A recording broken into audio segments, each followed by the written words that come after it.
Unamos nuestras fuerzas y manos. Logramos trabajar como hermanos. Identidad Radio Cultural presenta Minga Sonora, la palabra que trabaja. Minga Sonora, por Identidad Radio Cultural.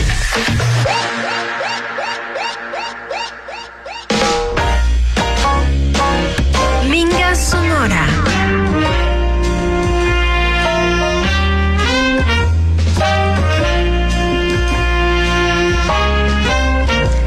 Buenos días, queridos amigos de Minga Sonora, la palabra que trabaja. Soy Lili Gavilanes y estaré con ustedes los próximos 120 minutos. Les recordamos que Minga Sonora la podemos escuchar por Identidad Radio Cultural en 101.3 FM en Tungurahua y Cotopaxi, 89.3 en Baños de Agua Santa y 94.1 en Riobamba. Si quieres escucharnos en cualquier parte del mundo, digita www.identidadradiocultural.com.es. Llévanos a cualquier lado a través de la aplicación en tu celular en Play Store. Búscanos como Identidad Radio Cultural 101.3. Minga Sonora. Hoy tenemos varios temas de interés. Vamos a aprender, vamos a mejorar siempre nuestro estilo de vida. Con esto comienza Minga Sonora.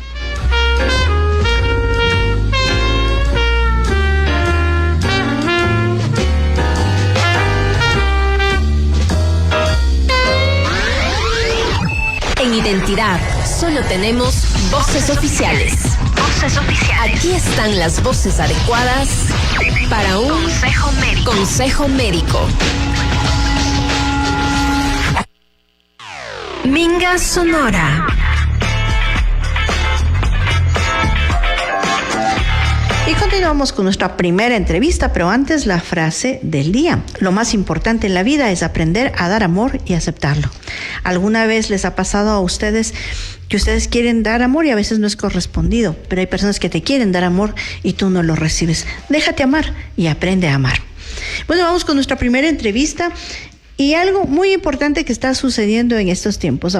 Usted ha pasado los últimos días con un frío espantoso, unas madrugadas heladas, y comenzamos la mañana a veces bien arropados y ahora comienza ya a salir el sol. Esto nos va provocando distintas malestares, y entre esos pues ya comienza como cierta resequedad o de alguna manera algún factor que puede determinar que estemos agripados, según lo que normalmente siempre lo podemos conversar en nuestra familia. Por eso hoy nos visita y le damos la bienvenida al doctor Anthony Pico, médico general del Centro de Especialidades de la Cruz Roja de Tungurahua. Muy buenos días y bienvenido aquí a Minga Sonora. Estimada Liliana, muy buenos días. De igual forma, un saludo para todas las personas que nos escuchan. Hoy tendremos el tema temporadas de enfermedades respiratorias. Hay ciertas temporadas que son como un poquito más fuertes y donde se desarrolla más este tipo de enfermedades. ¿Qué caracteriza a la temporada de enfermedades respiratorias, doctor? Bueno, realmente ocurre un fenómeno que, si bien es cierto, muchas de las veces lo conocemos de manera empírica, pero realmente sí existe un sustento basado en la ciencia, por el motivo que decimos que en cierta época del año existe una mayor cantidad de enfermedades respiratorias.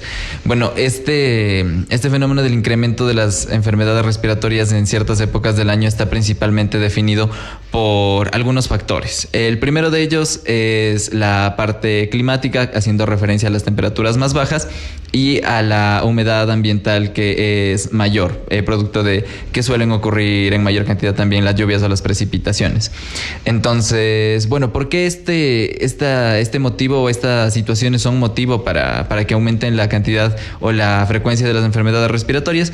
Pues principalmente por el hecho de que con las temperaturas más bajas esto permite que exista una mayor estabilidad para los virus, que son los patógenos que esencialmente provocan estas enfermedades, en la parte de quedar suspendidos en el ambiente siendo que se transmiten por aerosoles, por microgotas, es decir, al momento de estornudar, de hablar, una persona que se encuentra con esta afección en su sistema respiratorio, pues estas partículas virales quedan suspendidas en el ambiente, en el medio. Entonces, cuando existen temperaturas un poco más altas, más cálidas, es más probable que con mayor rapidez se depuren estas partículas y como tal no provoque una infección en otras personas. Sin embargo, como digo, las temperaturas bajas, la humedad alta provocan que estas partículas se mantengan en el ambiente por mucho más tiempo y eso pues nos trae en conjunto, digamos en asociación con algunos otros factores, la mayor probabilidad de desarrollar las enfermedades respiratorias. ¿Cuáles son las enfermedades más comunes en esta época?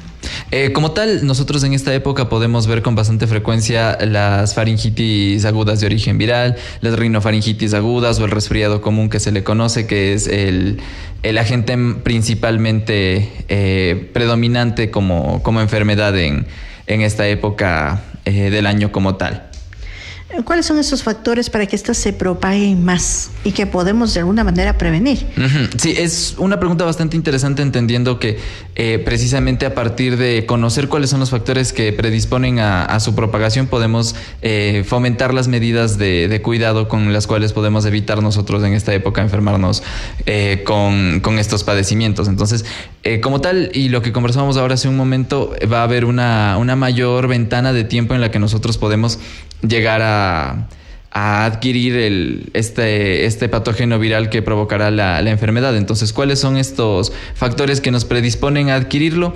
Pues, por un lado, el uso deficiente de las medidas de higiene de manos. ¿Por qué motivo? Porque nosotros, al momento que estamos contactando nuestro rostro, nuestros ojos, la nariz con nuestras manos sin haberlas higienizado previamente, estoy yo en la gran probabilidad de ingresar el patógeno, de ingresar el virus en sí a mi organismo, entendiendo que muchas de las veces hay superficies de gran manipulación, como por ejemplo pasamanos en las escaleras, como por ejemplo botones en los elevadores, que pueden haber sido, tocados o contactados por personas que en cambio estaban pasando por el cuadro de enfermedad, y al de igual forma no haberse higienizado correctamente las manos, pues van, propagando de esta manera en las superficies de contacto, aparte de lo que hablábamos de que pueden quedar suspendidas en el ambiente. Por otro lado, muchas de las veces nosotros en presencia de personas que se encuentran con sintomatología respiratoria no hacemos el uso apropiado del cubrebocas o de la mascarilla, o como personas que estamos ya con sintomatología no hacemos uso del mismo, y el hecho de estar en lugares más cerrados, en lugares en los que no circula correctamente el aire y sin el uso de estas medidas, pues nuevamente nos trae a la gran predisposición de adquirir una enfermedad respiratoria. Y bueno, por otro lado, en la época de frío nosotros tendemos mucho más a quedarnos en casa, a no salir a lugares abiertos, o si salimos de igual forma a lugares cerrados por el tema del clima, de la temperatura, y el hecho de que existan mayores concentraciones de personas pues también predispone mucho más a que existe el contagio. Bueno, de manera como simple, ¿cuáles serían los síntomas que podemos nosotros identificar para poder tomar acciones? Pues como tal es lo que suele ocurrirnos cuando nosotros identificamos que quizá se dice popularmente me voy a resfriar, me voy a enfermar de la gripe, se suele decir popularmente, pero principalmente lo que vamos a encontrar es la molestia, el escozor en la garganta o como una especie de picazón.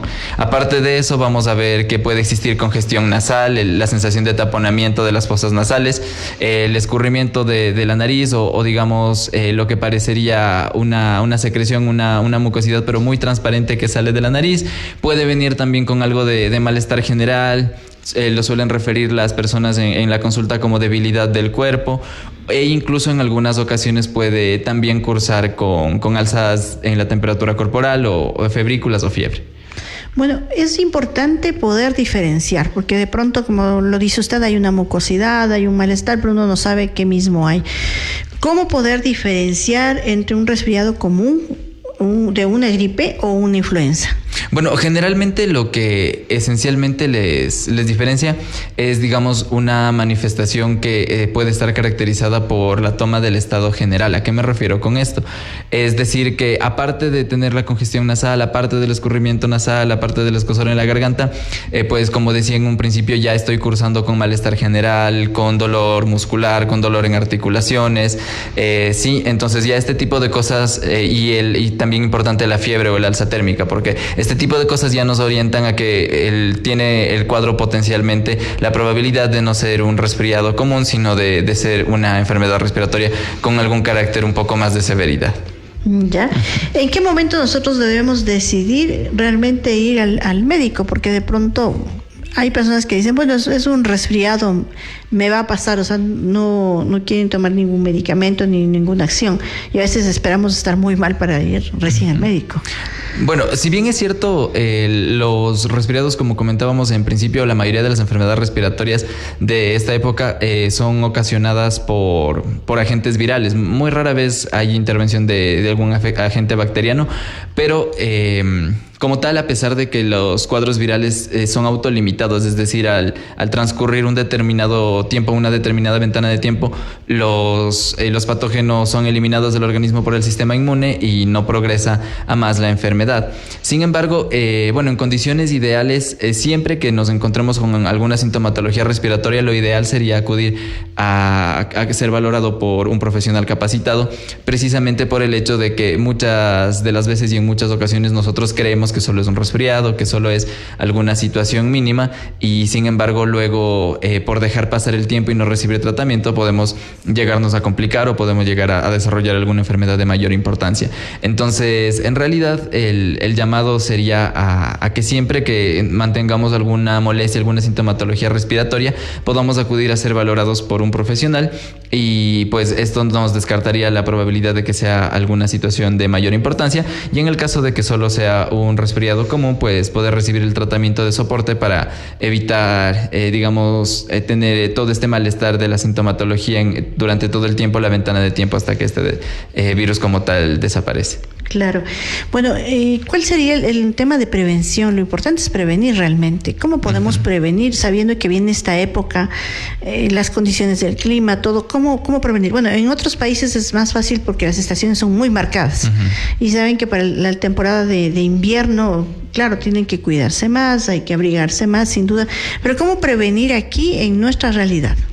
Sí, bueno, hay algunos factores que llevan al hecho de que sea muy, muy complejo saber, como usted mismo lo menciona, de esta temporada va a ser frío, va a llover, entonces voy a tener, que estar abrigado, voy a tener que, anticiparme con todas estas situaciones. Pero acá por varios factores no es tan posible establecer esa temporalidad con tanta certeza. Entonces, lo que nosotros podemos hacer, y es una costumbre que ya se había adquirido y sin embargo en este momento ya no es tan frecuente nuevamente, es el tema de el lavado de manos, la higiene de manos.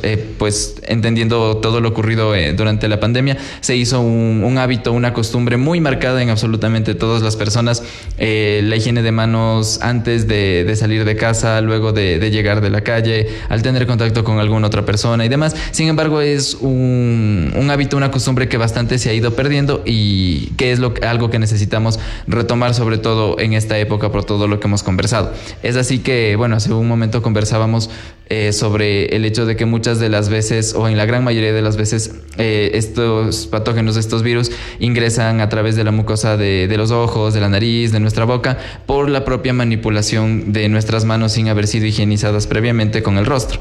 Entonces, eso por un lado. Por otro lado, lo que comentábamos igualmente del uso del cubrebocas o de la mascarilla, sabiendo que voy a tener que encontrarme en esta época del año en un ambiente cerrado, como por ejemplo en una oficina, como por ejemplo se me ocurre ir a hacer algún trámite en alguna entidad donde sé que habrá aglomeración de personas. Entonces será razonable el uso del cubrebocas en estos espacios, porque no tengo forma de conocer si alguna de las personas que se encuentran ahí se encuentra con sintomatología respiratoria. Entonces la mejor forma de prevenir es sabiendo que voy a encontrarme en un sitio de concentración de varias personas, de aglomeración, pues poder portar el cubrebocas, la mascarilla, y con eso estoy anticipándome. Por otro lado, Científicamente la literatura nos habla de que el consumo de vitamina D, de vitamina C, tiene un discreto valor positivo al tratar de reducir las enfermedades respiratorias altas, sobre todo de manera estacionaria. Sin embargo, esa no será, digamos, la solución definitiva ni la panacea, sino pues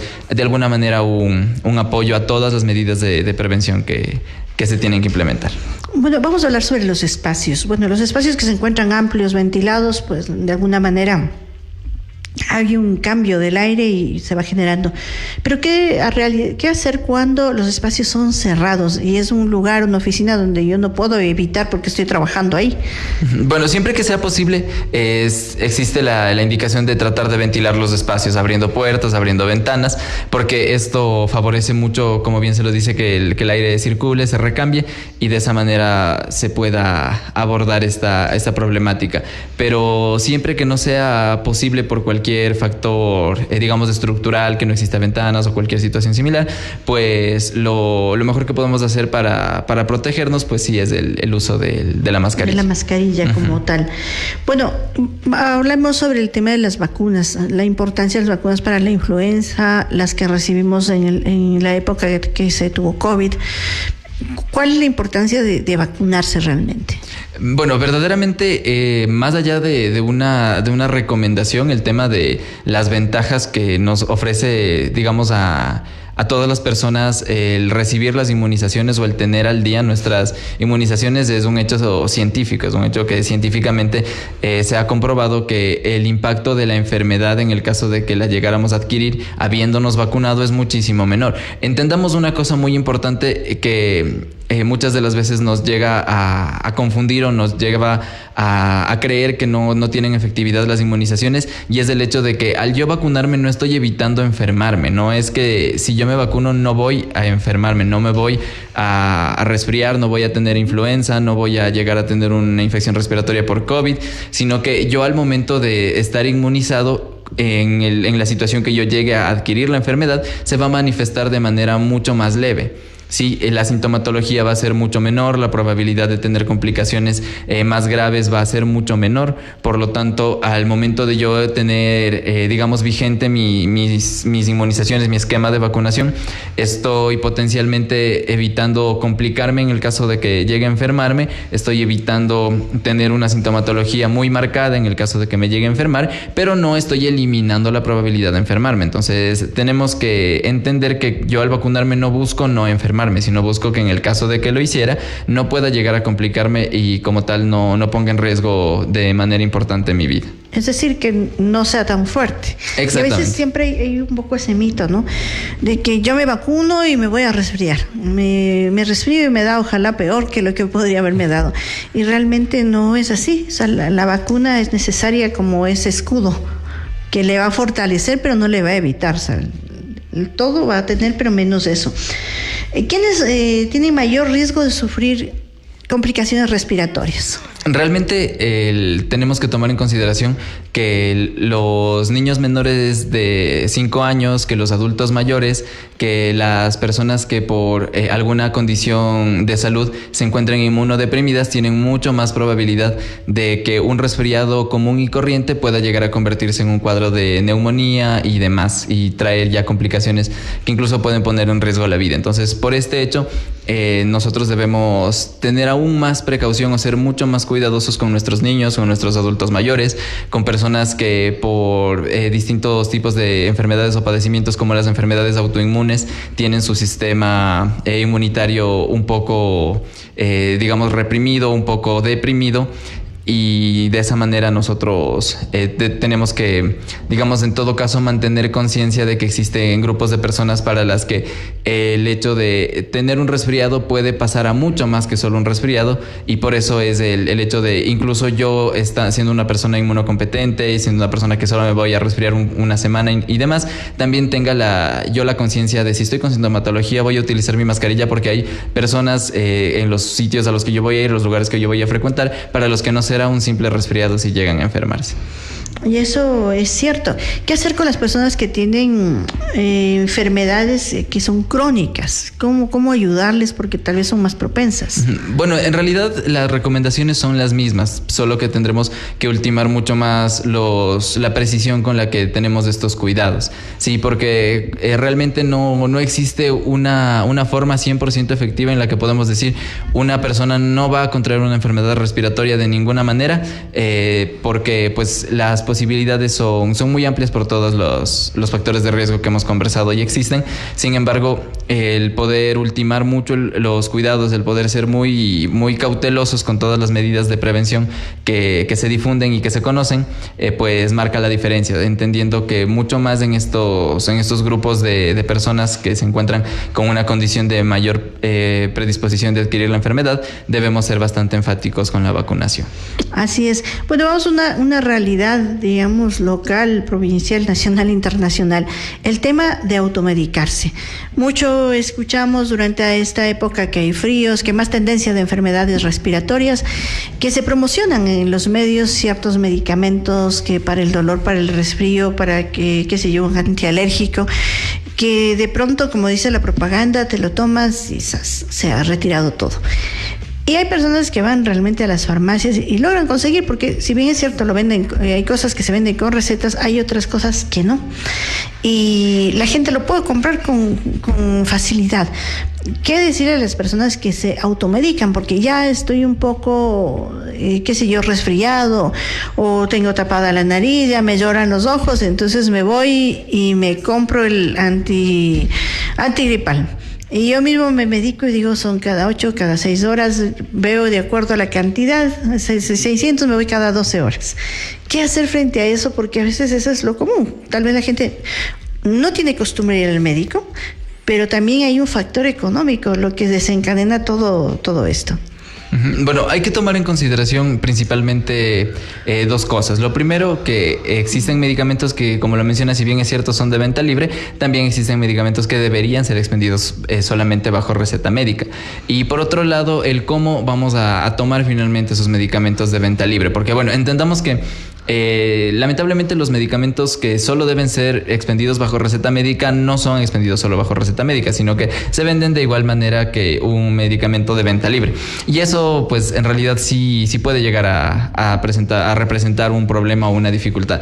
¿En qué sentido? Los medicamentos que están destinados para ser de venta libre son medicamentos que en personas, digamos, en condiciones estables y normales, no pueden representar ningún tipo de riesgo para que empeore el cuadro de salud con el que se encuentran inicialmente.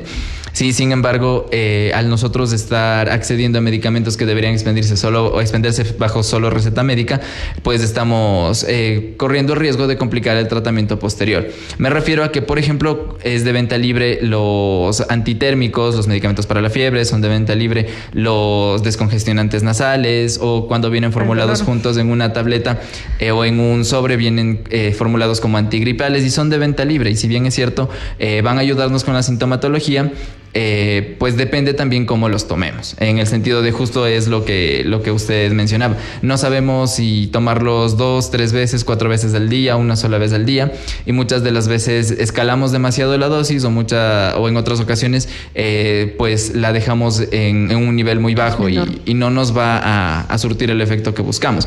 Pero eso, en todo caso, en el mejor de los panoramas, porque existe ahora también bastante el hecho de que las personas que están presentando un cuadro gripal, un cuadro respiratorio, deciden de manera autónoma acudir a la farmacia, solicitar que se les expendan antibióticos y tomar antibióticos de la misma manera, digamos, sin un régimen establecido o desordenada, como lo harían con los antigripales. Que si bien es cierto, si yo tomo el antigripal en una subdosis, en una dosis muy baja, pues lo único que ocurrirá es que no va a retirar, no va a eliminar mis síntomas.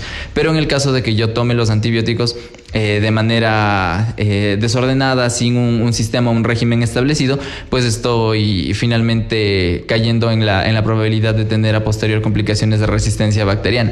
Y recuerden lo que se conversaba en un principio: la enorme mayoría de estos cuadros gripales, pseudogripales, son provocados por virus, ¿sí? Es únicamente una acción sin propósito en realidad, el tomar antibióticos cuando estamos en alguna de estas situaciones. Hay enfermedades respiratorias que sí requieren el uso de antibióticos, pero precisamente para esa prescripción las personas deben ser valoradas por un médico. Es así que si bien es cierto podemos hacer uso de los medicamentos de venta libre, tendremos que, repito, ser meticulosos, ser cautelosos en la dosis en la que se toma, en cómo se lo toma, para que realmente tengamos el efecto. Y lo que sí definitivamente debería ser un no rotundo es el autoindicarse, el automedicarse, el uso de medicamentos antibióticos. Ya es cierto, a veces hay personas que se automedican. Realmente en las farmacias se deberían vender, sin duda se vende por receta médica, pero de pronto en la casa hay algún saldito de la enfermedad anterior y como fue buena, me aplico, y no siempre son todos los casos de esa manera. Por eso en casa, ¿qué cuidados podemos de tener para poder aliviar estos síntomas cuando recién comienza un resfriado, una enfermedad respiratoria?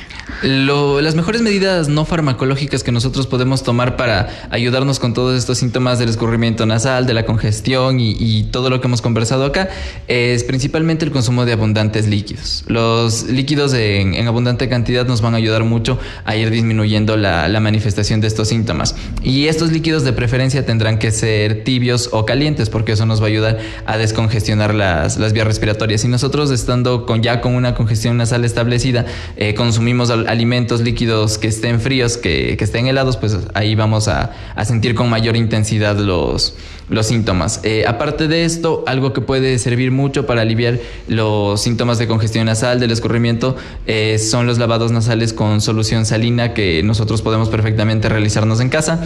Estos lavados nasales ayudan a evacuar, digamos, de una manera muy conveniente las secreciones que se encuentran en las fosas nasales, y esto por un lado disminuye la congestión nasal, por otro lado nos da bastante alivio al permitirnos respirar mejor, y por último también tiene mucha utilidad para evitar el estancamiento de estos fluidos, de estas mucosidades en los senos paranasales que en las semanas posteriores podrían conllevarnos a pasar por un cuadro de sinusitis.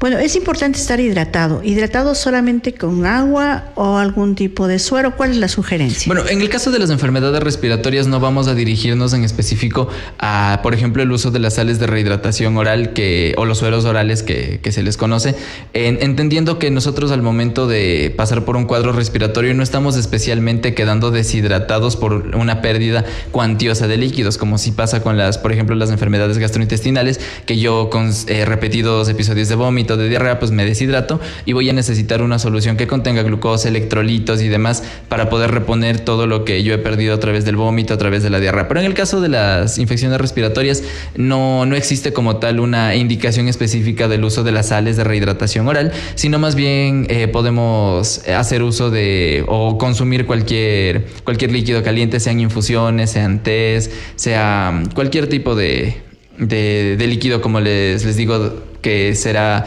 específicamente tibio, caliente, para que nos ayude con la sintomatología. Es muy importante. Ustedes en la Cruz Roja, en esta temporada, aproximadamente, ¿cuál es un promedio de pacientes que ustedes tienen por enfermedades respiratorias? Realmente la proporción de enfermedades respiratorias que se atienden en el centro médico es al menos 3 veces mayor a la cantidad que se ve usualmente en el resto del año. Los motivos de consulta por tos, por escurrimiento nasal, por, digamos, incluso en ocasiones el malestar en la garganta, se disparan con bastante significancia, y es de bastante importancia el número de casos que se atienden por infecciones respiratorias en esta época del año. Existen durante todo el año, sí, pero como les menciono, por lo menos existe una relación del triple de casos o de motivos de consulta por enfermedades respiratorias en esta época del año. ¿Qué deben hacer las personas para acudir a la Cruz Roja, hacerse atender en esta época que pueden tener algún tipo de enfermedades respiratorias? Claro que sí. El Centro Médico de Especialidades de la Cruz Roja de Tungurahua, como varias personas quizá ya lo conozcan, se encuentra en la avenida 12 de noviembre y Quito, esquina. El único procedimiento que nosotros debemos realizar es acercarnos a las instalaciones ubicadas donde acabo de mencionar.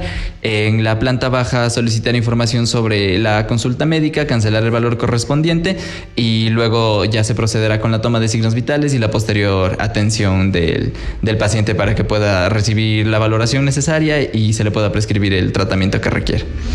Muchísimas gracias, realmente son grandes pistas para esta temporada de enfermedades respiratorias. Mucho ojo, no nos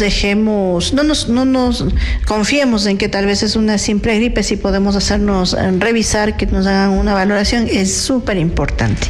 Le agradecemos mucho al doctor Anthony Pico, es médico general del Centro de Especialidades de la Cruz Roja de Tungurahua. Con él hemos visto temporadas de enfermedades respiratorias.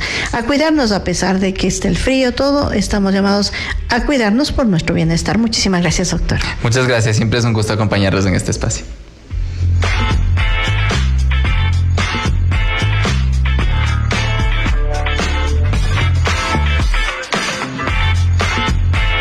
Minga Sonora. Minga Sonora.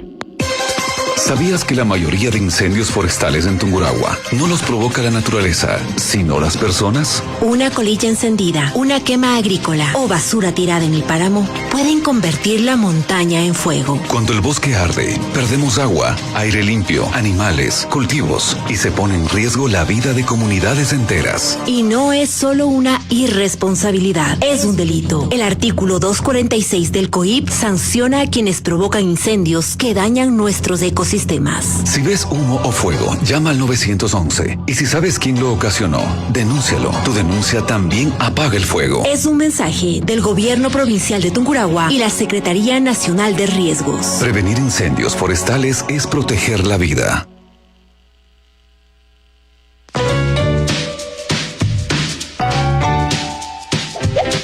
Si quieres crecer fuerte y ligero, proteína diaria en tu plato. Primero. Para huesos sanos y sonrisa brillante, calcio diario es importante. Energía rica, energía sana, para jugar mañana tras mañana. Vitaminas frescas, color y sabor.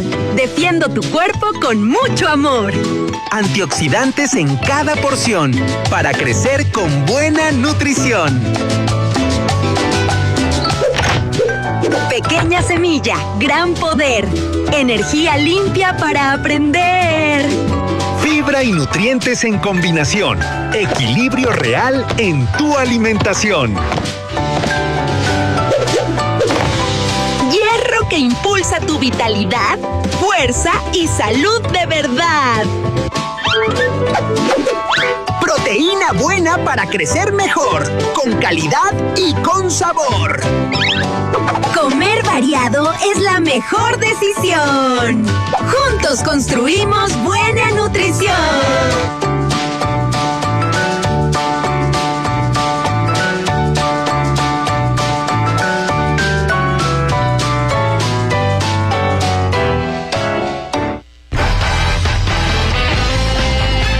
En la Minga, la inteligencia es sonora. Minga Sonora. Minga Sonora.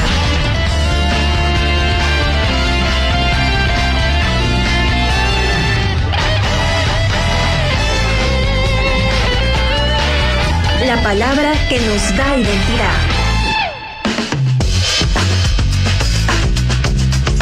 Minga Sonora.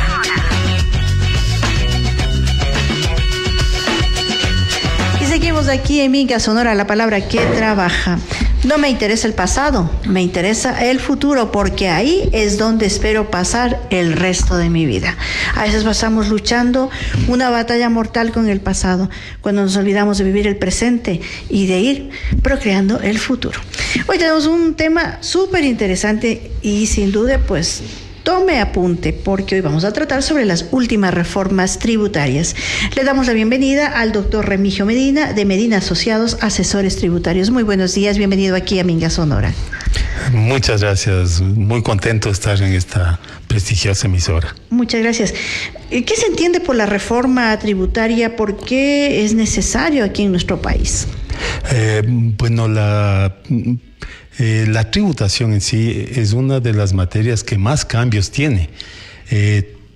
básicamente por las necesidades que el país tiene de recursos y por las decisiones que debe tomar el gobierno o el mismo SRI para poder recaudar de mejor manera los tributos. Entonces hay muchas reformas que se dan en este aspecto. ¿Cuál es el objetivo principal de estas reformas? ¿En qué nos beneficia? Hay muchas reformas. Voy a ir topando las más importantes, diríamos, o las más recientes. Por ejemplo, hoy todas las sociedades que tienen dividendos acumulados tienen que, hasta el 31 de julio, repartir esos dividendos. Si no toman la decisión de repartir esos dividendos en el mes de agosto, tienen que pagar un impuesto que pagan las sociedades que tengan esos dividendos acumulados por más de $100,000, y ahí pagan en base a una tablita. Entonces, si por alguna razón no distribuyeron hasta julio o no capitalizaron, que es la otra alternativa, tienen que pagar este impuesto en el mes de agosto. Todas las sociedades, claro, las que tienen fines de lucro. Este impuesto que se paga no es un impuesto en sí y de manera inmediata. Esto es un valor que se constituye una especie de anticipo de impuesto a la renta. Entonces, si durante 2 años ellos no reparten los dividendos, recién en ese momento este impuesto se constituye un gasto. Caso contrario, es un valor a favor, digamos, de la sociedad contribuyente. Ese es uno de los que ya está por aplicarse en el mes de agosto. Por aplicarse. Justamente este es uno de aquellos. ¿Algún otro más que ha tenido mayor impacto realmente en la sociedad? Ya conversemos de las reformas al transporte.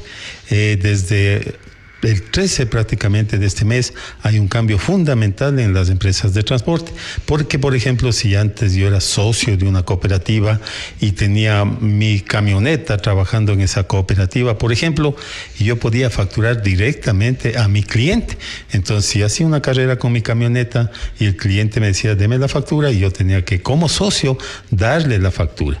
Y si es que, digamos, si el que la empresa o la persona que me estaba contratando era agente de retención, él tenía que retenerme a mí el impuesto a la renta, que es del 1%.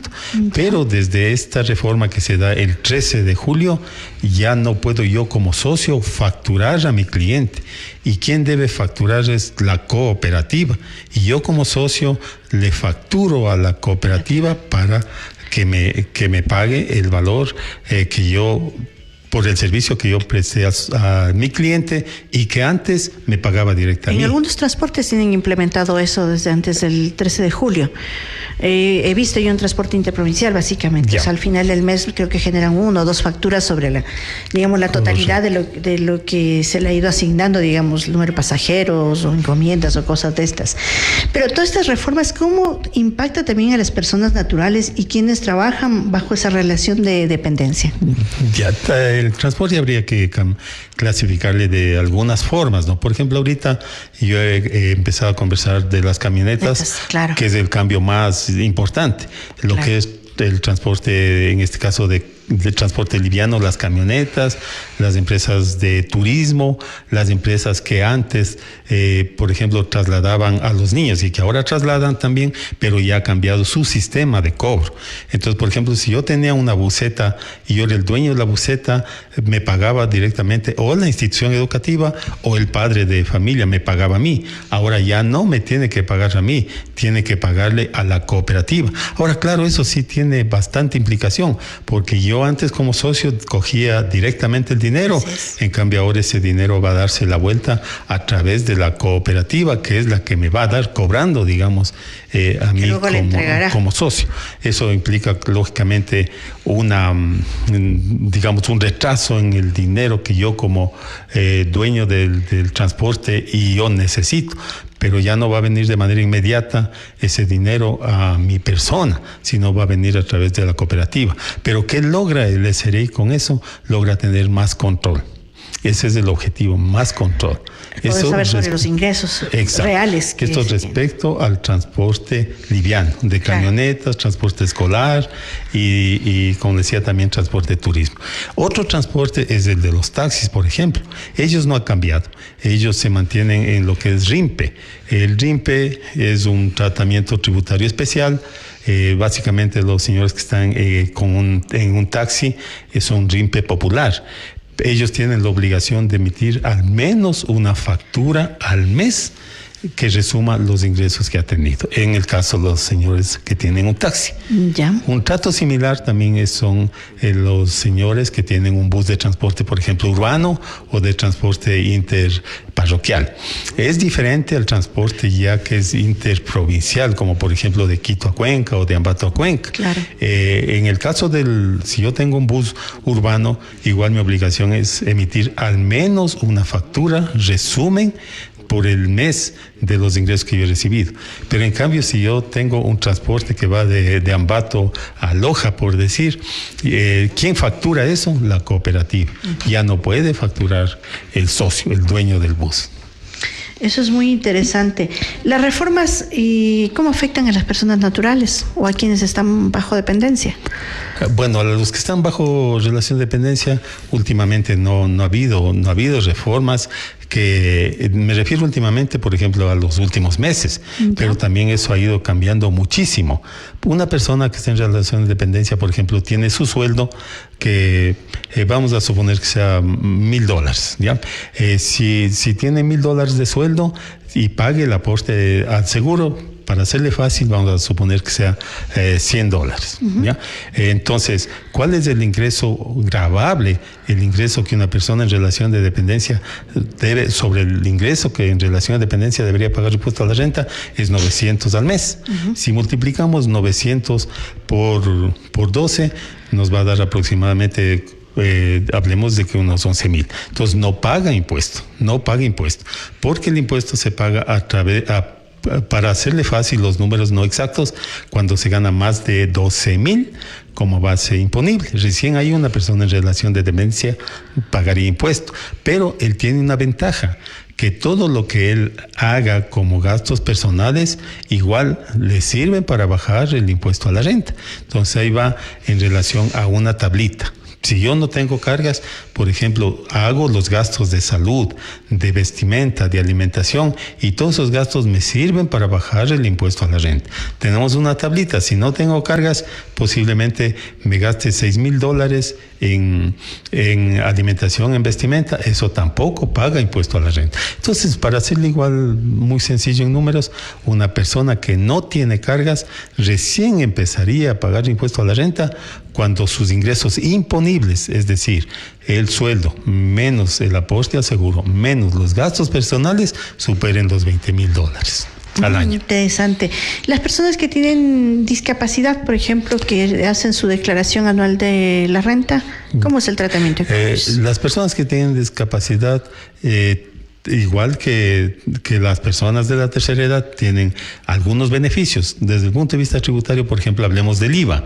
Una persona de la tercera edad tiene derecho a que le devuelvan el IVA hasta el equivalente a 2 salarios básicos por 15, es decir, 482 por 2, y por 15 ese valor le devuelven a una persona de la tercera edad. Entonces, todo lo que compra una persona de la tercera edad en salud, en vestimenta, en alimentación, cada mes pide al Servicio de Rentas Internas que le devuelven, y le devuelven un máximo de $144 aproximadamente, que es el resultado del sueldo básico por 2 y por 15. Eso va cambiando cada año.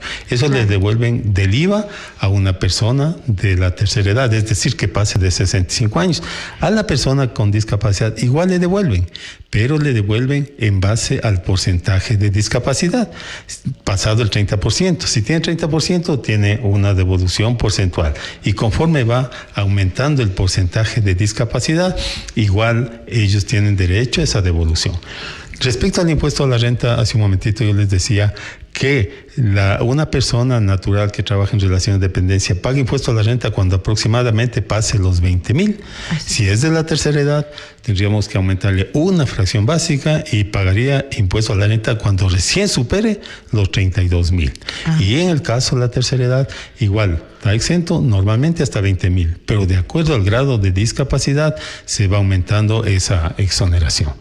Y bueno, siempre y cuando tanto las personas de la tercera edad para el tema de devolución de IVA como los de discapacidad, siempre y cuando todos sus gastos saquen su factura con su dato, en este caso sería la cédula. Correcto, tiene que sacar la factura a su nombre. Pero por ejemplo hay instituciones como hablemos la cadena del Supermaxi, que ahí automáticamente uno cuando ya es de la tercera edad pide un código y va allá y paga en efectivo, da el número del código y automáticamente ya no le cobran el IVA. Entonces mucho mejor. Pero solo es para el pago efectivo. Solo en efectivo en el caso de ahorita del Supermax. Pero eso es entendible porque si yo pago con una tarjeta, la institución que me vende paga un porcentaje. ¿Así sea una de débito? Así sea la de débito, sí. Paga un porcentaje a la empresa emisora de la tarjeta de débito o de crédito. Eso es interesante porque ahora muchas personas ya no cargan así como efectivo, pagan a través de su tarjeta o pagan con el de uno, con transferencia, con cosas de esas. Sin embargo, es interesante saber este tema de que ellos pueden pedir este código. Sí, código. ¿Con la transferencia aplica lo mismo? No, por el momento aquí en Ambato al menos las instituciones que nos dan el Supermaxi, el Megamaxi, el Juguetón, todos los que tienen relación con esa cadena, damos nosotros el código, pagamos en efectivo y ya no nos cobran el IVA. ¿Efectivo o transferencia? No transferencia, solo efectivo. Solo efectivo. Sí, pero también vale la pena en este caso decir que hay que tener un poquito de cuidado. ¿Por qué razón? Porque si yo soy una persona, por ejemplo, jubilada y yo gano $500 de jubilación, lo máximo que podría gastarme son $500. Claro. Que por el 15% del IVA me daría más o menos unos $60. 75. Un poquito menos. Creo vamos, que sí, por ahí vamos. Calculadora. Sí, bueno, sí. Pero lamentablemente aquí se ha querido hacer un poquito de abuso, digamos así. Y los familiares han dicho... sácame la factura a nombre del de la tercera Pero edad. no se dieron cuenta que si el sueldo de él es 500 y pide que le devuelven sobre 1,000, el SRI ya le está diciendo a ver de dónde obtuvo el dinero y ellos están buscándose un problema y eso hay que tener cuidado. Claro. Entonces muchas personas que reciben del seguro 500 y gastan 1,000 para efectos de devolución, luego tienen que demostrar de dónde obtuvieron ese dinero. Excepto de que tenga algún negocio o tenga algún otro tipo de ingreso. Así sería, pero hoy por hoy el SRI tiene todo cruzado. Claro. Entonces el Servicio de Rentas Internas sabe cuánto gano yo por jubilado, cuánto gano por mi negocio, cuánto gano por... Ellos saben todo, igual saben cuánto gasto. Cruzan la información. Así es. Así es. Bueno, estos cambios han cambiado las obligaciones para quienes realizan actividades económicas de forma independiente. Ahora el trabajo independiente hay abundante realmente por la situación. Sí. Bueno, respecto a los negocios, nosotros tenemos, por ejemplo, el RIMPE Popular. El RIMPE Popular son las personas que tienen negocios que venden hasta 20,000 en el año. El RIMPE Popular. Entonces, la única obligación del RIMPE Popular es una vez al año pagar el impuesto a la renta, que también ya incluye el IVA, el RIMPE Popular, es decir, el que vende hasta 20,000 al año. Luego tenemos el RIMPE Emprendedor. El RIMPE Emprendedor es el que vende entre 20,000 y $300,000. Y a diferencia del RIMPE Popular, aquí ya cobran el IVA. Y aquí declaran el IVA semestralmente o mensualmente, pero la obligación es semestral y además pagan el impuesto a la renta en base a una tablita. ¿Cuál es la característica de este RIMPE Popular y del RIMPE Emprendedor? Es que el impuesto es sobre los ingresos. Aquí no importa cuánto gastó, el impuesto es sobre los ingresos. Y luego tenemos el régimen general. El régimen general, en cambio, es los ingresos menos los gastos, me da una base imponible y sobre eso pago el impuesto a la renta. Cuando yo estoy en régimen general, también soy persona natural, también me puedo restar los gastos personales. Esa es otra diferencia. Claro. Entonces, básicamente esos serían los regímenes que ahorita están vigentes para un emprendedor. Claro. Ahora, una consulta. Frente a la situación económica, muchas personas en unos casos se han lanzado a las calles a vender, pero en otros se han lanzado a las redes sociales a vender, porque de alguna manera hay que buscarse la vida y avanzar a cubrir todo lo que se tiene y tal vez no es suficiente o sencillamente no tienen trabajo. Pero varias de estas personas no están registrados dentro del sistema. Realmente lo hacen de una manera como empírica, lo vendo, el ingreso y el egreso. no hay más. Se tenía entendido que se iba a hacer una especie como un control, alguna cosa así, no sé si a través de las transferencias, de lo que reciben. ¿Qué hay sobre esto? Ya, bueno, nosotros seguimos manteniendo, como usted dice, el negocio informal, por ejemplo, el que se da en las calles. Muchos de esos negocios no están con el control del servicio de rentas internas.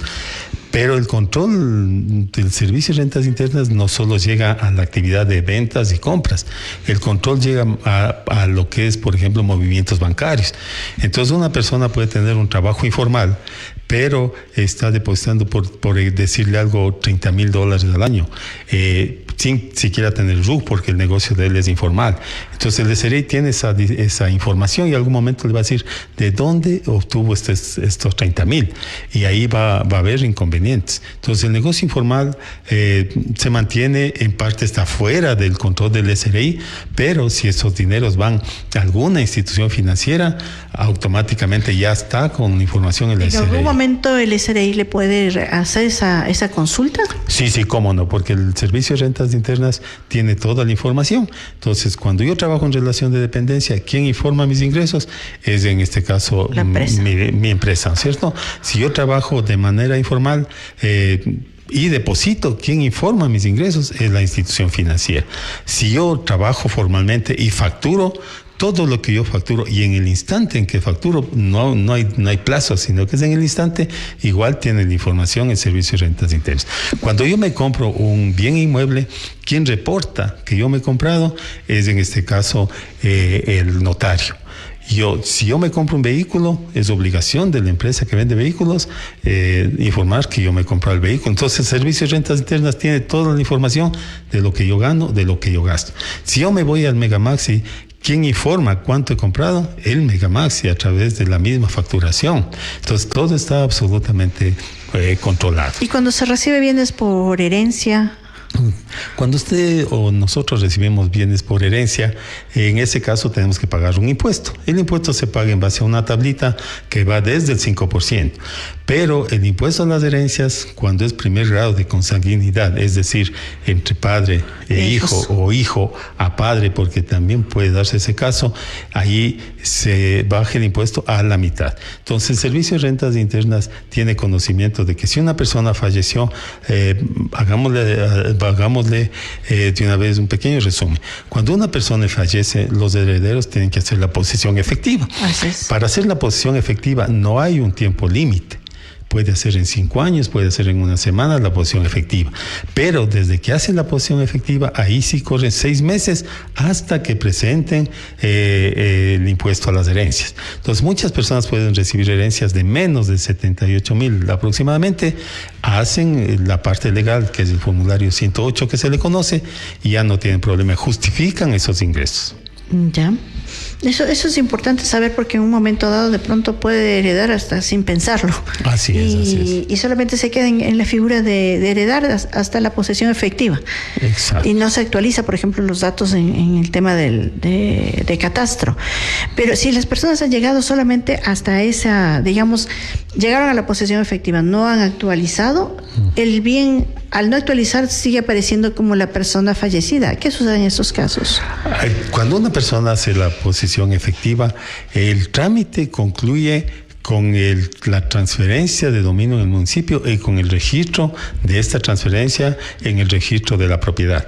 Y el registro de la propiedad no le da paso al trámite si no se ha hecho ya la presentación del impuesto a las herencias, que, como le decía hace un momentito, no siempre se paga. Por ejemplo, si un hijo hereda de un padre 160,000, no tiene que pagar.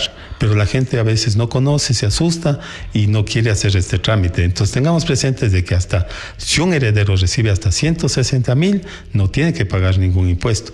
Pero debería hacer el trámite para que el bien pase a nombre de los herederos. Luego de la posesión efectiva, ¿cuál es el siguiente paso?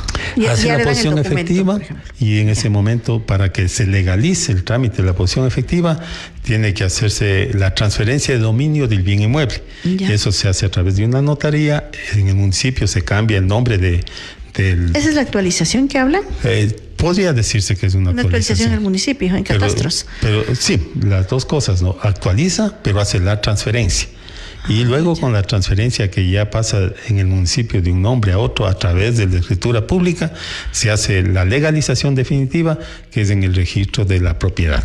Y el registro de la propiedad es el que le dice, a ver, yo le doy paso siempre que usted haya pagado o al menos presentado el impuesto de las herencias. Ahí recién se concluye el trámite. ¿Qué pasa en el caso de un vehículo, por ejemplo? En el caso de un vehículo, yo hago la posesión efectiva, me acerco a la notaría, hago la transferencia de dominio y recién pasa el vehículo que era, por ejemplo, del padre a nombre del hijo o los hijos. Claro. Porque no siempre es un heredero, son varios herederos. Entonces, el vehículo que estaba a nombre del padre ahora puede estar a nombre de los 3 o 4 hijos. ¿Qué sucede? O sea, por falta de información, porque tal vez la gente piensa que llega a la posesión efectiva y tal vez tiene que registrar, pero no lo hace por falta de información, realmente no por ningún tipo de evasión. ¿Siempre se está a tiempo de realizar ese trámite? Como le manifestaba hace un momentito, desde la posesión efectiva hay 6 meses para hacer el impuesto a las herencias. Pasados los 6 meses puede hacer, pero ya con recargos, con intereses y con multas. Cuando hay un impuesto a pagar, se paga una multa del 3% sobre el valor a pagar y un interés mensual de acuerdo al que esté vigente en ese momento. Claro. Y cuando no hay valor a pagar, en cambio se paga, por ejemplo, yo decía hace un momentito, si un hijo recibe 150,000, por decir, no paga impuesto, pero solo por no haber hecho a tiempo, empieza a pagar $150, que es el 1% de los ingresos, por cada mes de retraso. Cada mes que se atrasa sigue aumentando. Y por ejemplo, la gente, si alguien nos está escuchando y quiere saber cuántos, digamos, lo que está adeudando por no hacer la declaración de las herencias, ¿no? De las herencias. ¿Dónde puede acudir o qué hacer? Bueno, si una persona tiene la clave en el SRI y le hizo la posesión efectiva, no le va a salir automáticamente el impuesto a las herencias. Pero en el momento que él quiera, por ejemplo, vender el automóvil que tuvo, ya no va a poder vender, porque no está legalizado el traspaso. El traspaso. Entonces ahí va a saltar los problemas. El traspaso, exacto. Pero lamentablemente en esto de las herencias ha habido mucho, quizás desconocimiento, a veces por desconocimiento, se tiene miedo a que se va a pagar mucho dinero y no es así. El impuesto a las herencias es un impuesto que se paga siempre y cuando exceda estos valores que le estoy manifestando, ¿no? Eso es importante, el poder realizar. En estas reformas también hay beneficios para la ciudadanía, en estas reformas tributarias. ¿Cuáles son estos? Bueno, los beneficios, por ejemplo, para una persona natural que esté en relación de dependencia, es el hecho de que sube la base imponible de 12,000 a 20,000, porque le permite usar los gastos personales como un gasto deducible para bajar el impuesto a la renta. Y esto va subiendo. Si no tiene cargas, es un valor. Si tiene una carga, es otro valor. Si tiene más cargas, es otro valor que le va beneficiando. Si es que tiene un familiar o él mismo una enfermedad catastrófica, igual el impuesto se va a pagar mucho menos, porque la base imponible va a ser mucho más alta. ¿Cuáles serían las implicaciones para las pequeñas, las microempresas? Aquí tenemos nosotros también una clasificación que podríamos llamarle las microempresas. ¿Quiénes son las microempresas? Las que venden hasta $300,000. Ya dentro de las microempresas, por ejemplo, podemos tomar en cuenta a los artesanos. Entonces, un artesano que es calificado por el MIPRO o que es calificado por la Junta no cobra IVA mientras no venda más de 300,000. Y recién cuando vende más de 300,000, el artesano empieza a cobrar el 15%. Entonces, ¿qué beneficios es esto para el artesano? Que tiene un menor precio de venta que le permite competir mejor. Se habla mucho de los emprendedores actualmente. Se dan distintas campañas, hay instituciones, incluso como la nuestra, que impulsamos los emprendedores. ¿Cuáles serían las obligaciones tributarias para ellos? El emprendedor, primero, tenemos que considerar, por ejemplo, si es una actividad de comercio, va a entrar a lo que hace un momentito yo le manifestaba, al RIMPE popular. Entonces, el beneficio para el emprendedor es que entra al RIMPE popular. Hay actividades que no entran al RIMPE popular, como por ejemplo los servicios servicios profesionales, eso no entra el RIMPE popular. Pero si yo me pongo un pequeño negocio que fabrico, por ejemplo, esos recuerdos de esas tacitas que tenemos ahí, ese es un RIMPE popular. Entonces, hasta los 20,000 no cobra IVA, cobra IVA cero. Es decir, le permite competir mejor. No hace declaraciones del IVA, hace una sola declaración anual en base a una tablita que a veces es $5, $10, dependiendo de los ingresos, y puede ser hasta $60 si es que vende unos 19,000, 20,000. Entonces es el beneficio que le da las leyes al emprendedor. Si al emprendedor le está yendo bien y vende más de 20,000, bueno, ahí le pone una nueva clasificación que al emprendedor que era RIMPE popular le permite que pase a ser RIMPE, en este caso emprendedor, en donde ya comienza a cobrar el 15%. ¿Qué sucede, por ejemplo, si tiene un RUC como servicio profesional, pero también es emprendedor? El momento que se tiene una actividad que se le conoce con el nombre de excluyente, o sea, por ejemplo, yo tengo una tienda y tengo mi título de contador, automáticamente ya no puedo ser RIMPE popular, porque es una actividad excluyente. Entonces, cuando una persona tiene un título profesional, por más que tenga un negocio que si no tuviera el título profesional sería un RIMPE popular, en este caso ya no puede ser RIMPE popular y entra el régimen general. Tiene que agregar actividades, entonces. Puede agregar actividades, pero por el hecho de ser profesional ya todo va a estar dentro del régimen general. ¿Cuál es la diferencia fundamental? Que el RIMPE popular o el emprendedor pague el impuesto a la renta sobre los ingresos. En cambio, el régimen general paga sobre la base imponible, y la base imponible es ingresos menos gastos y menos gastos personales. Claro, eso es importante, porque ahora muchas personas antes, digamos, tenían su trabajo, qué sé yo, en una empresa, en algo, y realmente se sostenían económicamente con eso. Pero hoy por hoy se encuentran un montón de casos de que se trabaja en instituciones, sean públicas o privadas, pero se tiene otro tipo también de emprendimientos, de negocios, en el que se va creando, y claro, ahí existe un poco como de confusión. ¿Qué hacer? ¿Pasarían todos a ese régimen general? Esa es una excepción. Por ejemplo, si una persona trabaja en relación de dependencia y tiene también un negocio, tiene en este caso la declaración mixta. Es una excepción. Cuando una persona está en relación de dependencia y tiene un negocio que es régimen popular, declara lo que es relación de dependencia como régimen general y lo que es el emprendimiento como RIMPE. Entonces, sí le hace la excepción en el caso de relación de dependencia. Claro. ¿Cuáles serían los sectores más impactados con estas reformas? Hoy por hoy, las dos últimas reformas fuertes que han habido, la primera viene desde el año anterior, entonces la que decía que tiene que distribuirse los dividendos, y si no se divide, paga un impuesto. Entonces, esto sí de alguna manera es un impacto. Pero yo quisiera aprovechar esta oportunidad porque yo escucho muchas veces que hay asesores que dicen: hazte sociedad para que pagues menos impuestos. Eso no es verdad. Al contrario, a veces por hacerse sociedad se paga más impuesto a la renta. Una persona natural empieza a pagar impuesto a la renta cuando gana más de 20,000 de lo que habíamos conversado, y empieza a pagar el 5%, el 10%, el 12%. En cambio, una sociedad de entrada paga el 25%. Y aparte de eso, el momento que retira los dividendos, paga un impuesto único que es del 12%. Es decir, que una sociedad que venda 20,000 paga el 37% de impuesto a la renta, 25% de impuesto a la renta y 12% de impuesto único cuando saquen los dividendos. En cambio, una persona natural con 20,000 no pagaría nada. Entonces, mucha gente asesora y mucha gente se constituye en una sociedad pensando que va a pagar menos impuestos a la renta. Mucha gente también se ha hecho sociedades como, por ejemplo, las SAS, Sociedades de Acciones Simplificadas, pero no se dieron en cuenta las obligaciones que tenían que cumplir, y ahora muchos están tratando de cerrar porque ya se les acumuló deudas. Cuando yo soy una SAS, venda o no venda, tengo que yo declarar el IVA, declarar anexos, y por cada mes que yo no haya declarado son $60 de multa, 60 por el otro. Si yo no presenté los informes a la superintendencia, los balances, son 482 de multa al año. Entonces, mucha gente que no tuvo ni ingresos está con una deuda de 2.000, 3.000. Claro. Y es por esa mala asesoría que recibieron en algún momento. Justamente hablando de la mala asesoría, ¿cuáles serían los errores más comunes que la gente cree y a veces también ejecuta frente a esta reforma? Uno que me llama mucho la atención es que dicen, por ejemplo, yo tengo muchos ingresos, quisiera bajar el impuesto, y dicen, dame una factura.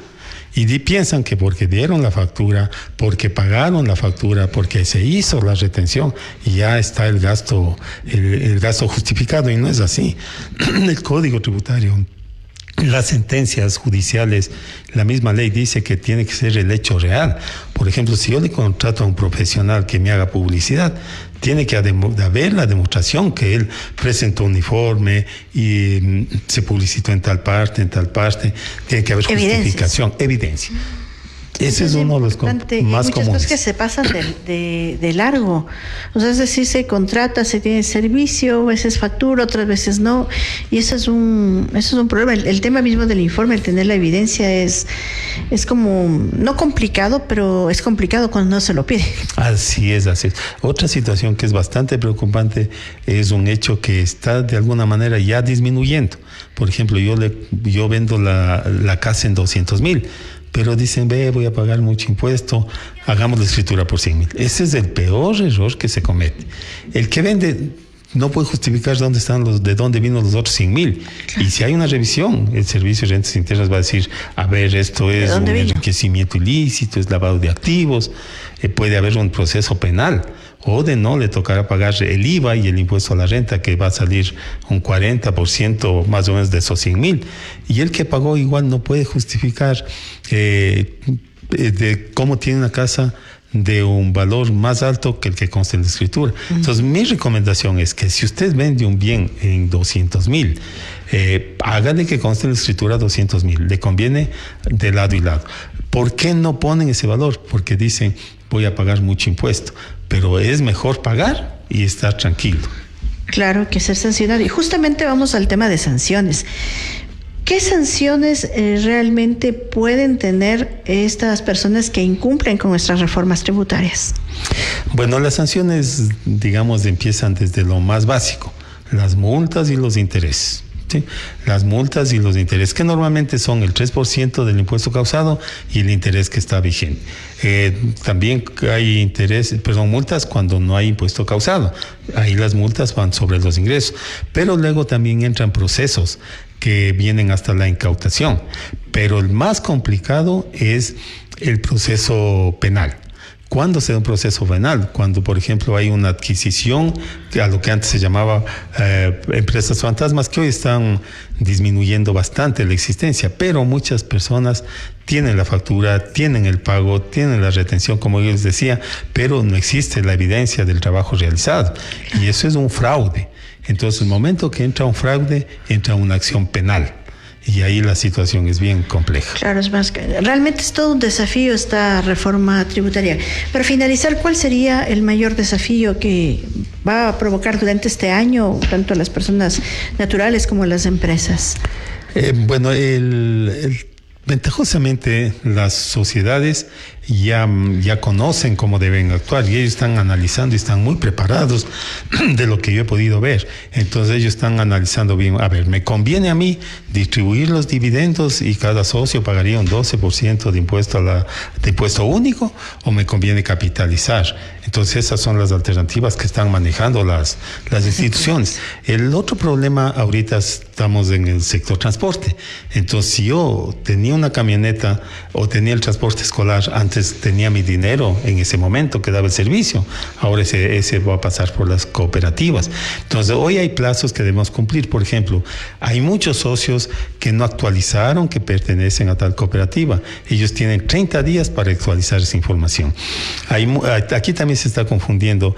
Hoy en adelante, cuando la cooperativa da una factura, tiene que poner el número de placa del vehículo del socio. Entonces se está confundiendo. Ese número de placa se puede poner ya en este momento, pero hay un término de 90 días para que las cooperativas arreglen sus sistemas para que pueda constar esta placa. También se están confundiendo en el sentido de que yo soy socio de una cooperativa y tengo que irme a la SRE a actualizar mi RUC. No, esa actualización va a ser inmediata y en estos días ya va a salir que como yo soy socio de una cooperativa, ahí va a salir una actividad que va a decir más o menos lo siguiente: solo puede facturarle a la cooperativa. Esa actualización va a ser automática. Es muy importante todo lo que realmente nos faltaría tiempo para seguir en esta actualización. Le agradecemos mucho al doctor Remigio Medina, de Medina y Asociados Asesores Tributarios. Hay muchísimo más por aprender y por desarrollar en cuanto a estas reformas tributarias, pero les que hacemos un llamado a toda la ciudadanía a estar alertas. Si usted tiene un negocio, tiene un RUC, mire y compare, investigue, asesórese adecuadamente cuáles son estas reformas, qué beneficios tiene, pero también cuáles son sus obligaciones. Muchísimas gracias por estar aquí en Minga Sonora. Muchas gracias a ustedes.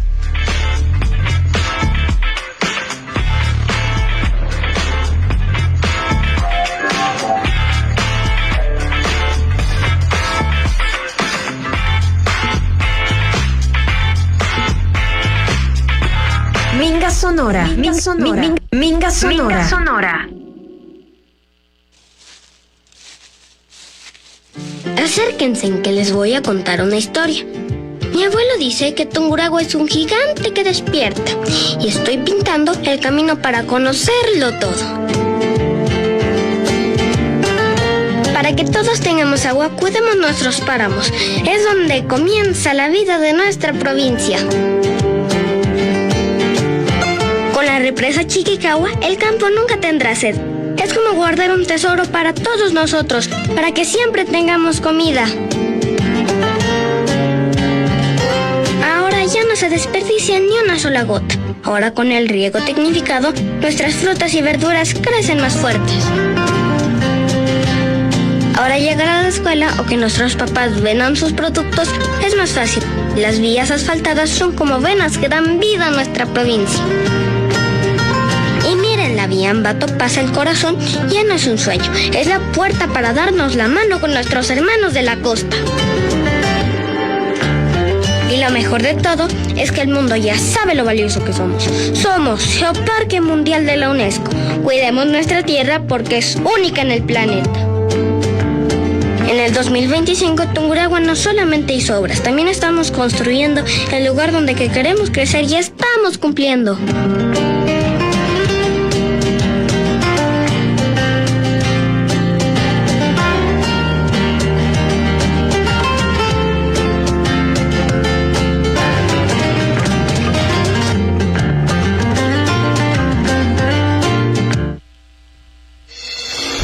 Mejor que juntos aprender a disfrutar cada día.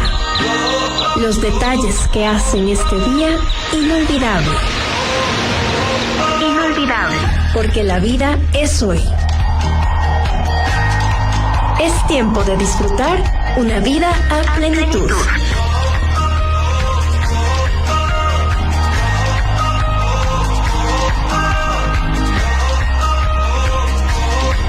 Queridos amigos, aquí en Minga Sonora, la palabra que trabaja. Que el éxito no te llegue más rápidamente de lo que puedas asimilarlo. A veces el éxito te puede endiosar, pero acuérdate de que llegas más rápido al suelo que al cielo. Así que no te llegue el éxito tan rápido, sino ve asimilándolo poco a poco y siempre busca un beneficio y, por supuesto, cómo vas a revertir ese beneficio. Hoy tratamos en Vida a Plenitud las enfermedades crónicas en el adulto mayor. Le damos la bienvenida al doctor Manuel Eduardo Cruz, médico geriatra. Muy buenos días, doctor Manuelito. Bienvenido aquí a Minga Sonora. ¿Cómo está? Muy buenos días. Un cordial saludo para todos los radioescuchas y un cordial agradecimiento a este prestigioso medio de comunicación que nos permite llegar con un pequeño mensaje a toda la comunidad. Así es. Cuando hablamos de enfermedades crónicas, ¿cuáles son las consideradas más frecuentes en el adulto mayor? En este momento, como la transición en la sociedad occidental que estamos, todas las enfermedades crónicas son las que más están haciendo presentes. Por ejemplo, la hipertensión arterial, la diabetes, sobrepeso, obesidad, hipotiroidismo, elevación de las grasas en la sangre, hígado graso, son las principales afectaciones que están presentándose en el adulto mayor. Lastimosamente nosotros estamos y somos conocedores que la principal causa de muerte en el Ecuador son los infartos, las enfermedades cardiometabólicas, llámese por estas mismas causas como hipertensión, diabetes. Se estima que aproximadamente 4 de cada 10 ecuatorianos presentan un cuadro de hipertensión arterial, 5 de cada 10 diabetes, 6 de cada 10 sobrepeso o obesidad. Y estas afectaciones se mantienen o se incrementan más en el adulto mayor. Por eso es tan trascendental, importante que nosotros como comunidad, como familia, como entorno, ver cómo se encuentra en este gran integrante de nuestra comunidad, nuestra familia, como es el adulto mayor, cómo están siendo manejadas estas enfermedades. ¿Las tienes? ¿No las tienen? Y si las presentan, ¿cómo están siendo manejadas? Lastimosamente muchas veces sí se escucha en las familias o en la consulta mismo, sí, me diagnosticaron presión hace unos 5 años y vengo con la misma medicación. Y el último control fue hace 5 años, hace 1 año. Cuando estas enfermedades tienen que ser de manejo constante para hacer hincapié en lo que es la prevención, antes de tener lastimosamente que ver las secuelas de las mismas. Bueno, el tema de la tensión arterial, de la diabetes, son enfermedades bastante comunes. ¿Qué sucede en un adulto mayor que no se controla, sea porque tal vez no ha sido detectado o sencillamente por descuido? Las complicaciones que nosotros tenemos, la principal es la muerte por las enfermedades cardiovasculares. Reitero, hay 2 puntos a saber en nuestra provincia. Nosotros somos, como en Ecuador, la tercera provincia más longeva del Ecuador. Y nosotros tenemos que los índices de hipertensión, diabetes hacen que las situaciones desde discapacidades, secuelas de un evento cerebrovascular, desde un infarto agudo del miocardio, lesiones como amputaciones, fallas renales, son consecuencias de estas 2 primeras situaciones. Enfermedades, o mejor dicho, secuelas que pueden ser totalmente prevenibles. ¿Cuántos de nosotros tenemos un adulto mayor y cuántas veces les hemos hecho los controles de hipertensión, de diabetes? Porque asumimos que porque aparentemente no nos dice nada nuestro adulto mayor, está bien controlado o no tiene nada. No existe un error más craso en suponer las situaciones. En el adulto mayor mínimo, si no tenemos ninguna enfermedad de base, los exámenes de sangre, laboratorio, imágenes deberían ser realizados máximo cada 6 meses. Y cuando ya tenemos una enfermedad de base, hipertensión, diabetes, no deben ser más allá de los 3 meses que nosotros debemos hacerlos. El control con nuestro médico de cabecera debe ser de forma periódica. Reitero, muchas veces nos olvidamos de esto y va 1 año que no les hemos hecho ver, no nos hemos acudido hacia el médico, hacia la unidad especializada, porque asumimos que está bien. Las enfermedades como hipertensión, diabetes, hipotiroidismos son silentes. Inicialmente ni siquiera nos darán una sintomatología, pero solo se dejan visualizar o presentan sintomatología, molestias, cuando ya tenemos complicaciones muy intensas. Eso es, lamentablemente, muy poco se trabaja el tema de la prevención, sino ya cuando estamos realmente en una emergencia ya enorme. ¿Qué papel juegan las enfermedades como la artritis, la artrosis, la osteoporosis en la pérdida de la movilidad? Cuando nosotros vamos en el proceso de ganancia de años, todos, absolutamente todos, empezamos un proceso degenerativo en nuestras articulaciones, nuestras artrosis. Nuestro proceso de envejecimiento va acelerando los mismos. Si nosotros manejamos un plan de alimentación balanceada, un plan de movimiento conservado, el proceso de artrosis, de osteoporosis podrá ir con una disminución, pero siempre manteniendo la situación. Campañas de prevención, de educación al entorno, a la comunidad, a la familia, a la persona. No normalizar el dolor, no normalizar el abandono, no normalizar que siempre se queja, no normalizar de que por ser adulto mayor es normal que no se mueva, que ya no camine, que camine con dolor. No podemos normalizarlas. La osteoporosis es un poco más presente en las mujeres posterior al proceso de menopausia, y nosotros tenemos que estar visualizando este problema. Se cayó, se fracturó solo porque se resbaló de la grada. Un mal pisón, una mala pisada puede generar una fractura de cadera.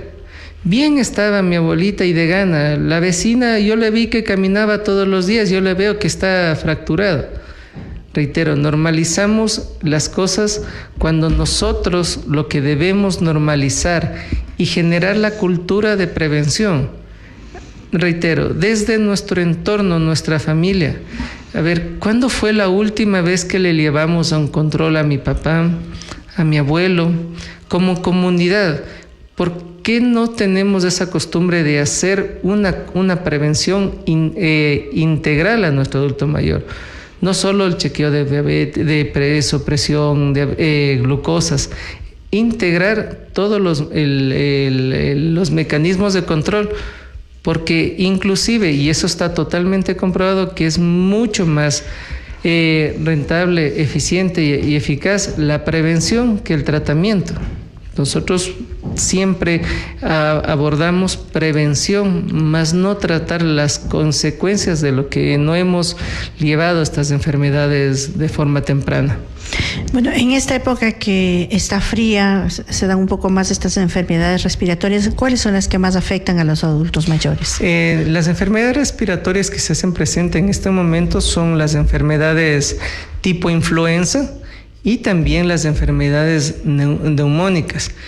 Volvemos a la enfermedad crónica. Muchos de nuestros adultos mayores tienen procesos de enfermedades pulmonares crónicas, fibrosis pulmonar por lo que ellos trabajaron con leña, con humos, con polvo, y nuestro adulto mayor ya tiene una lesión pulmonar. Una enfermedad respiratoria tipo influenza, tipo gripe, puede terminar en una neumonía grave o muy grave. ¿Qué necesitamos? Nuevamente la prevención. Cuando se inician los procesos de vacunación de influenza, estar pendientes para vacunarlas, neumococo mínimo una vez al año, pero no lo hacemos. Esperamos el proceso de complicación para ahí estar en este problema. Una vez al año influenza, una vez al año neumococo, y esta situación serán llevadas sin una crisis importante en nuestro adulto mayor. Y las personas que se acompañan a los adultos mayores, ¿cuáles serían los signos por los que uno tendría que estar como atentos para poder tomar acciones realmente para la mejor salud de ellos? Nosotros, reitero, empezar como nosotros conocemos la rutina diaria de nuestro adulto mayor, no normalizar de que es normal, hoy no se levantó, hoy ya no comió, no normalizar estas situaciones. Las enfermedades agudas en nuestro adulto mayor se manifiestan de forma muy atípica. No esperamos que la neumonía genere la tos, que genere la fiebre para decir, sí, porque está con tos, estoy con la neumonía. No, a veces se presentan simplemente por un decaimiento, por una alteración en la conducta de mi adulto mayor. Él normalmente es muy tranquilo y hoy le vi que amaneció un poco desorientado, un poco agresivo.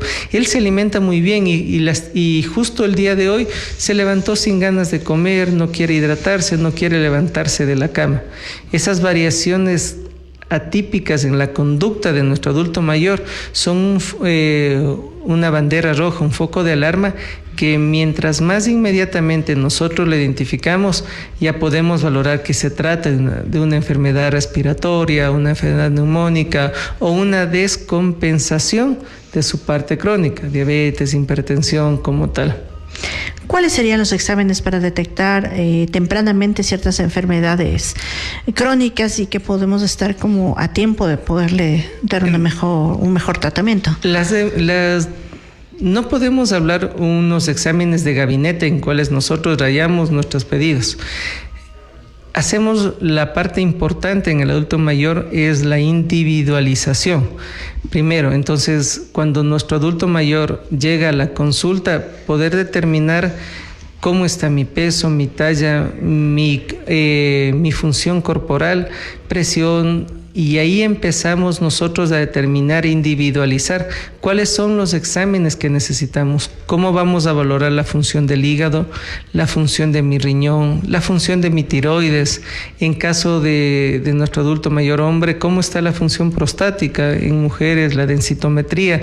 Entonces, mal hablar de los gabinetes para adultos, no, son la individualización en base a cada una de las situaciones que nosotros observamos. Si vemos que un adulto mayor, lastimosamente estamos con un sobrepeso, pero dependiendo solo de porcentaje de grasa, será un cuidado más especial. Si vemos que al contrario, vamos al otro extremo, estamos con una pérdida de peso muy considerable e inclusive ya no tenemos masa muscular en el cuerpo, en nuestra vista y nuestra observación será determinada a otro ámbito. Entonces, la primera es que las personas, nuestra comunidad, nuestras familias, acudan a controles cuando no tengo una molestia. Claro. Qué maravilla y qué alegría es cuando llegamos, le vemos que tiene una presión buena, una masa muscular adecuada, una funcionalidad mantenida en el ámbito inclusive emocional, cerebral. Le hacemos algunos exámenes y ratificamos que está muy bien. Qué grato es escuchar esas noticias. Y qué doloroso es cuando le decimos estamos con una diabetes muy descompensada, ya no tengo riñón, mi hígado está sin trabajar, tenemos unos infartos anteriores, hay un deterioro cognitivo, un deterioro del pensamiento muy importante. ¿Se puede trabajar? Claro que sí.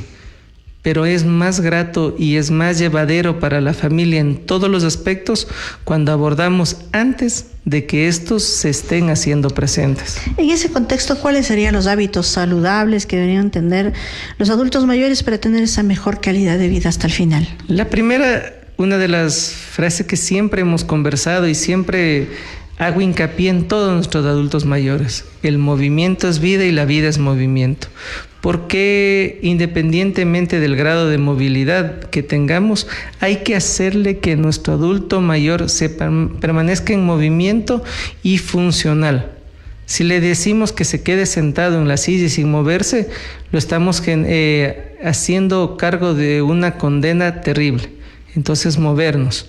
La dieta, la alimentación de nuestro adulto mayor, mientras más variable sea, mientras más variedad tenga, frutas, vegetales, proteínas, carnes, huevos. Nosotros, siendo una provincia gran productora de huevos, es lastimosamente, genera un dolor ver que nuestros adultos mayores son los que menos consumen huevos, menos proteínas.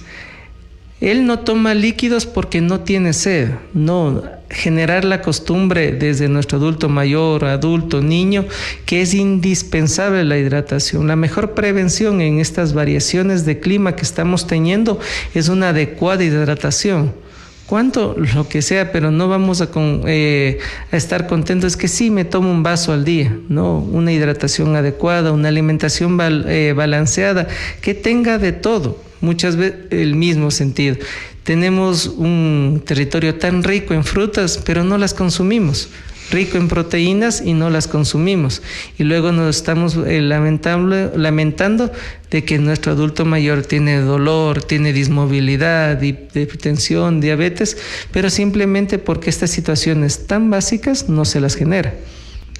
Bueno, finalmente, doctor, usted tal vez nos están escuchando, nos están viendo tal vez en transmisión en vivo adultos mayores o quienes cuidan a los adultos mayores. ¿Cuál sería su mensaje básicamente? El mensaje, la primera es recordar que esta bella etapa de la vida, no todo el mundo envejece ni todo el mundo envejece con salud.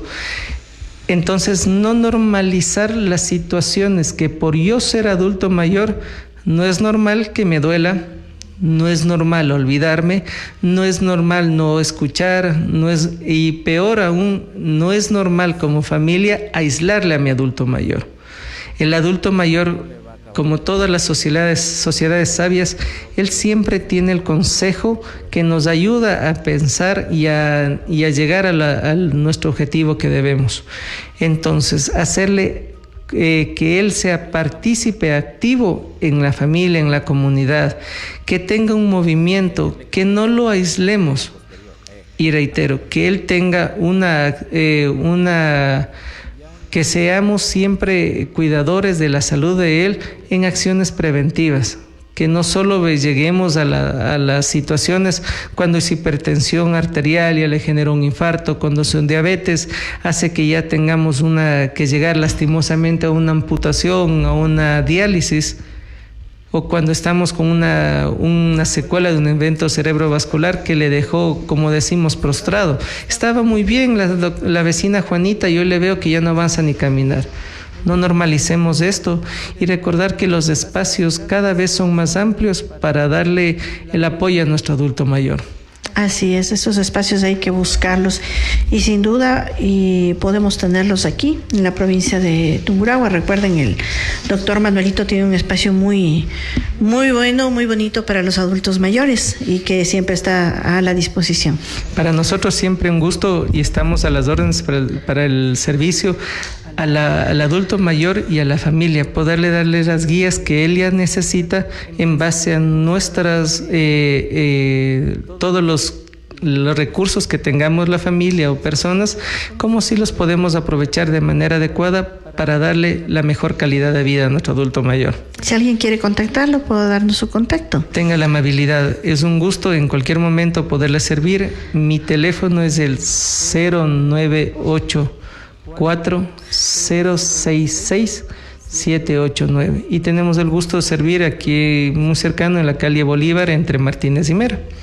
Muchísimas gracias. Ha estado con nosotros el doctor Manuel Eduardo Cruz, médico geriatra, que siempre nos trae novedades, consejos para poderle dar una mejor calidad de vida a nuestros adultos mayores. Gracias por estar aquí en Minga, Sonora. Con todo gusto, siempre a las órdenes. Muy agradecido.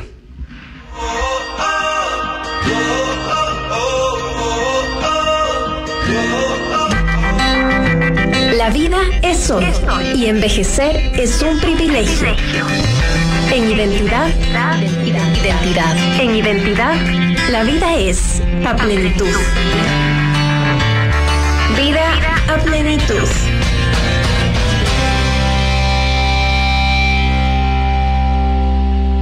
Dicen que donde hubo fuego, también nace vida.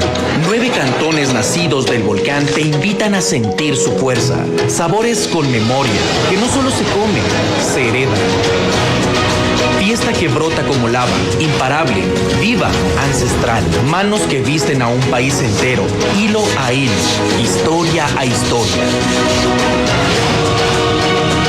Aromas de tierra fértil que se transforman en manjares inolvidables.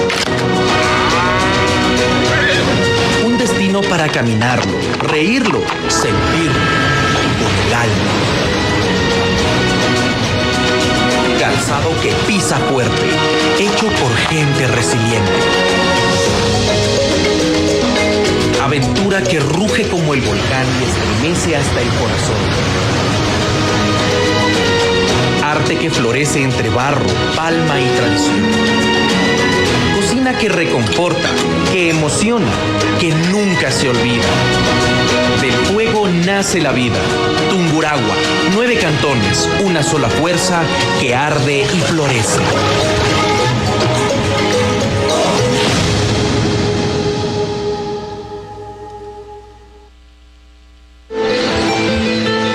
Esto es una primera impresión. Colores que te hacen mover. Texturas que te hacen sentir. Aromas que puedes saborear. Pasión fusionada con talento. Historia e identidad que se abre a cada paso. Porque somos el mundo dentro de otro mundo. Somos todo y mucho más. Somos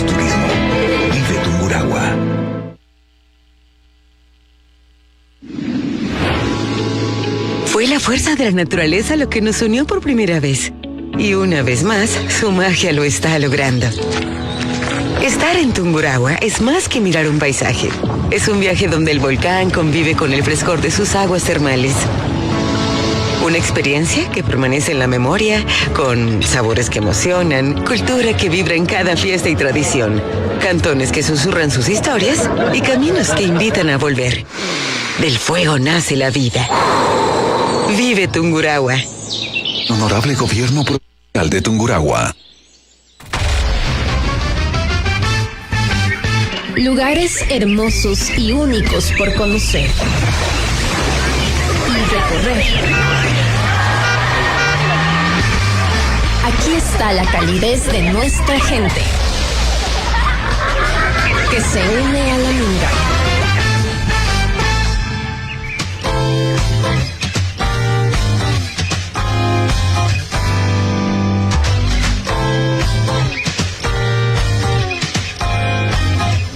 Sonora. Y seguimos, queridos amigos, aquí en Minga Sonora, la palabra que trabaja. Ver ganar el maíz y cuajar los frutos, pararse a tomar aire sobre el arado o la pala, leer, pensar, amar, esperar, rezar. Esas son las cosas que hacen feliz a la gente. Vive con conciencia ese día a día que tienes y que, por esa maravillosa bendición, amanece para ti cada día.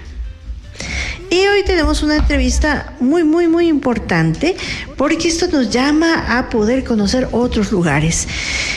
Nos vamos a trasladar a un lugar lindo y pleno de nuestro país. Vamos a hablar sobre los encantos de Gualaquiza. Le damos la bienvenida al ingeniero Alex Carchipulla, jefe de turismo del municipio de Gualaquiza. Muy buenos días, bienvenido. Primero que nada, muy buenos días a cada uno de ustedes. Muchísimas gracias a Minga Sonora por este espacio para poder compartir sobre los encantos de nuestro cantón Gualaquiza. Gualaquiza, hoy en día declarado ya hace 2 años como pueblo mágico del Ecuador. Gualaquiza está ubicado en la provincia de Morona, Santiago, al sur de la Amazonía ecuatoriana. Alex, ¿cómo describirías tú el cantón y qué lo hace diferente de otros destinos turísticos en nuestro país? Bueno, Gualaquiza es un cantón bastante bonito, bastante biodiverso. Tiene la ventaja, ¿no?, de tener la parte amazónica, pero también la parte de páramo, porque va desde los 660 metros sobre el nivel del mar, la parte más baja, y llegamos a los 3.800 metros sobre el nivel del mar, prácticamente tendríamos páramo. Tenemos un desnivel de más de 3.000 metros, lo cual nos permite tener muchísima biodiversidad, muchísimos escenarios en diferentes pisos climáticos. Entonces eso también nos da bastantes atractivos turísticos naturales, y la parte cultural. Tenemos la nacionalidad shuar que está aquí en nuestro cantón. La mayoría de la cultura de los habitantes shuar del Ecuador viven en la provincia de Morona, Santiago, viven en nuestro cantón Gualaquiza. Entonces Gualaquiza es un pueblo con mucho encanto natural y cultural. Muy bien. Bueno, Gualaquiza, usted lo mencionaba al inicio, es uno de los pueblos mágicos del Ecuador. ¿Qué ha significado y cuánto trabajo ha sido para poder tener esta distinción? Bueno, de los 222 cantones que conformamos Ecuador, solamente 21 tenemos esta nominación de pueblo mágico. Es un trabajo bastante grande, un trabajo planificado más que todo, ¿no? Porque para lograr esta nominación, pues debemos cumplir con muchos requisitos, desde la parte de la estructura, de la superestructura, la parte de atractivos, de experiencias turísticas, la parte de capacitaciones a los prestadores de servicios turísticos, especialmente a los guías. Gualaquiza ha venido trabajando ya bajo la administración de nuestro alcalde, el ingeniero Francis Pavón, ya por 7 años prácticamente, en diferentes proyectos y procesos para apuntar a esta nominación de pueblo mágico. Entonces, también nuestro alcalde, él tuvo la oportunidad de ser presidente del Comaga, lo cual nos ayudó muchísimo en la parte de la gestión, ¿no? Porque también es importante, usted sabe, la visión política, pero también la gestión, los acercamientos que se tiene con el Ministerio de Turismo, ya que el programa de Pueblos y Rincones Mágicos es exclusivamente un programa del Ministerio de Turismo. Entonces, todo ese trabajo planificado ya por 7 años nos ha permitido pues lograr esta nominación, esta declaratoria de pueblo mágico, y lo cual nos ha dado un impulso muy importante a nivel nacional, a nivel internacional, en el crecimiento y flujo de turistas a nuestro cantón. Muy bien. ¿Cuáles serían los ejes que ustedes tienen turísticos dentro de Gualaquiza? Bueno, los ejes que manejamos acá son diversos, ¿no? Primero es la capacitación a la gente. Nos hemos dado cuenta que capacitar a nuestros prestadores de servicios turísticos es la mejor inversión que puede hacer el sector desde la parte pública, ya que quienes reciben, quienes brindan el servicio, quienes operan o quienes trabajan directamente con los turistas es el ciudadano. Cada uno de los ciudadanos, los guías, los dueños de alojamientos, de alimentos y bebidas, entonces ellos deben estar muy preparados, deben estar certificados, ¿no? Que ese es el trabajo que ha venido realizando el Departamento de Turismo.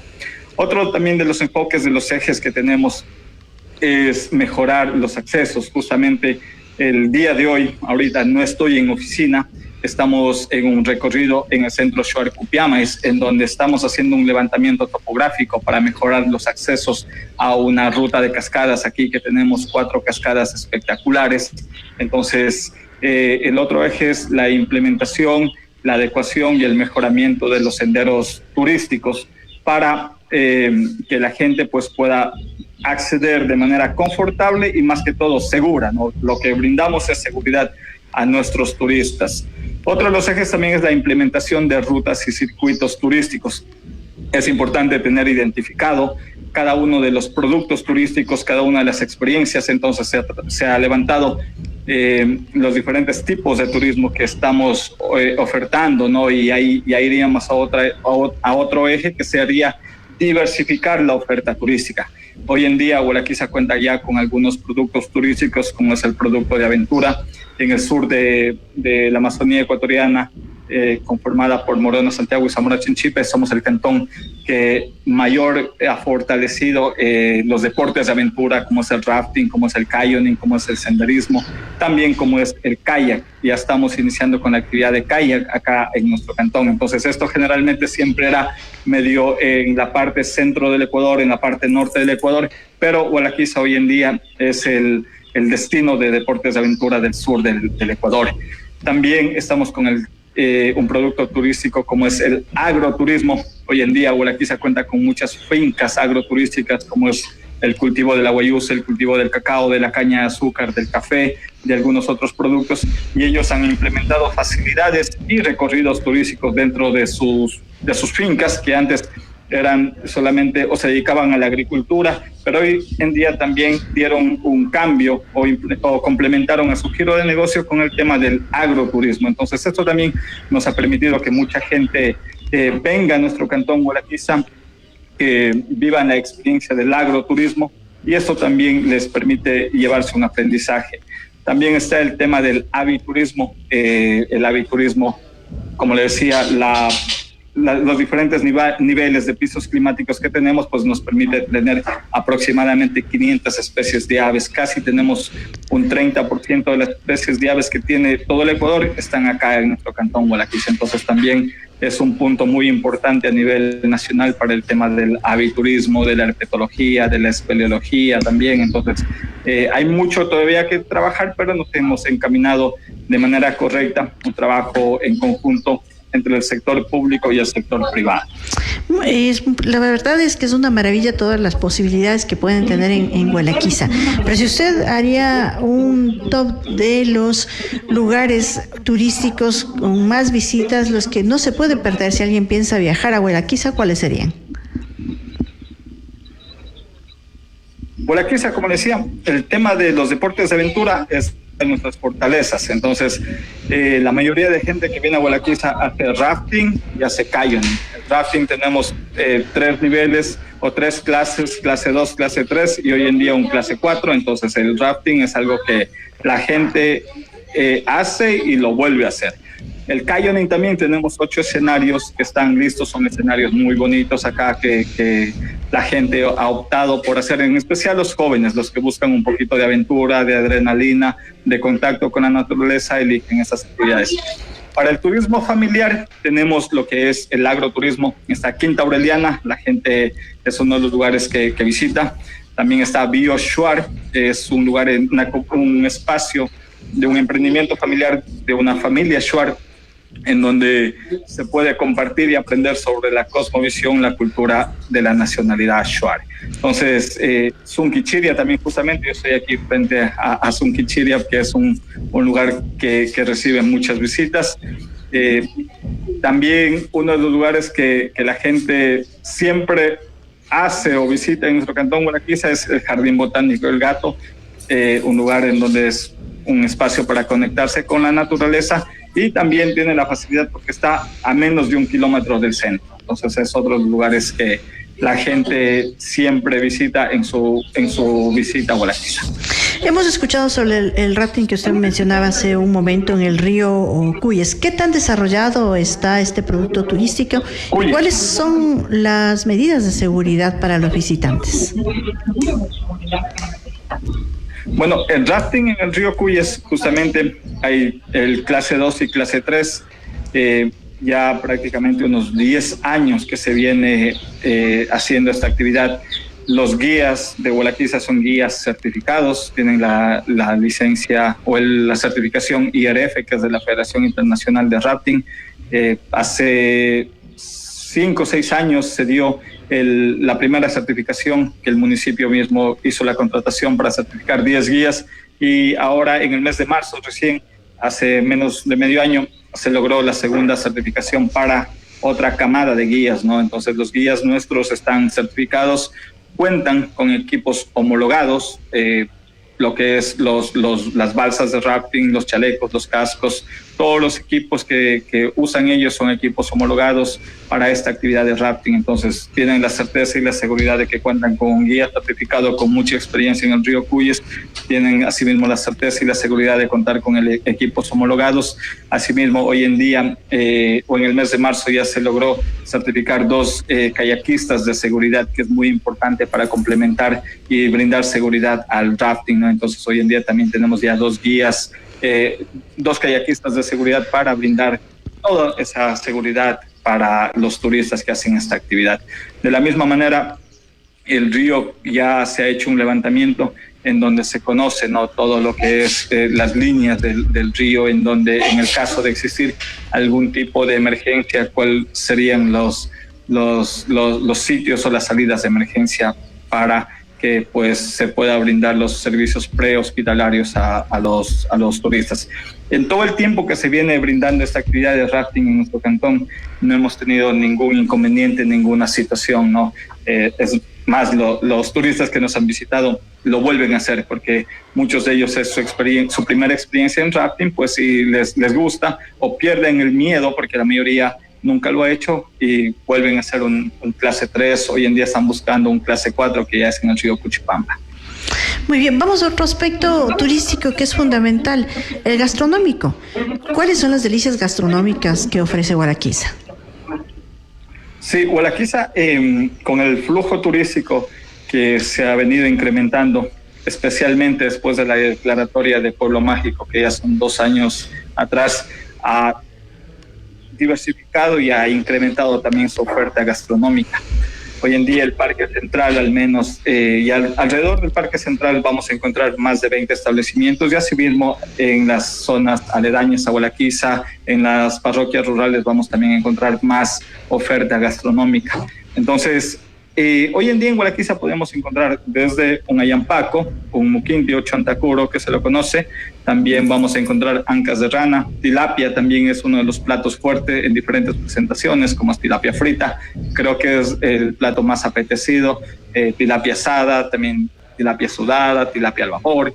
Entonces, la tilapia es uno de los productos que el turista que nos visita siempre busca. Las ancas de rana también hoy en día están mostrando un crecimiento bastante importante, ya que hay algunos establecimientos que están ampliando su menú y están incrementando esta delicia, este plato dentro de su menú. También en el centro de Gualaquiza vamos a encontrar ya algunos establecimientos que venden desde pizza, comida asiática, comida gourmet, coctelería de autor que están haciendo ya con algunos productos amazónicos. Entonces también nos está permitiendo que esto atraiga más visitantes, o los visitantes que vienen buscando cultura, buscando agroturismo, pueden complementar su visita. También tenemos una cerveza artesanal que también atrae muchos turistas, atrae mucha gente, y es uno de los sitios que se debe visitar también cuando se planifica la visita a Gualaquiza. Muy bien, pues realmente es un abanico de posibilidades para poder disfrutar y conocer, aprovechar y vivir realmente esta experiencia en Gualaquiza. Ustedes podemos encontrarlos en redes sociales como para que la gente pueda ver la oferta turística y planificar cuál sería la ruta en Gualaquiza. Claro que sí. Bueno, hoy en día el tema digital está siendo muy bien aprovechado por el Departamento de Turismo del municipio. Justamente yo estoy con una de las camisetas de Gualaquiza. Aquí tenemos el código QR. Este código QR nos va a mandar al link de la página web de la institución, que es GAT Municipal de Gualaquiza. En esta página web vamos a encontrar todo en PDF de manera digital, GAT Municipal de Gualaquiza, pero también manejamos las diferentes redes sociales, que es GAT Municipal de Gualaquiza en Facebook, también tenemos Instagram y también tenemos en TikTok. Pero aparte también de la página GAT Municipal de Gualaquiza, en Facebook tenemos otra página que se llama Visit Gualaquiza.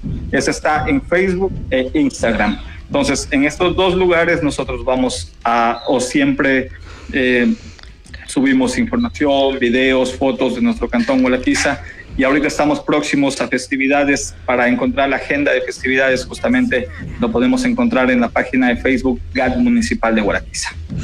Muy bien, muchísimas gracias, Alex. Es una oferta turística súper amplia y les invitamos a cada uno de nuestros amigos que nos están viendo a través de la transmisión en vivo, que están escuchándonos.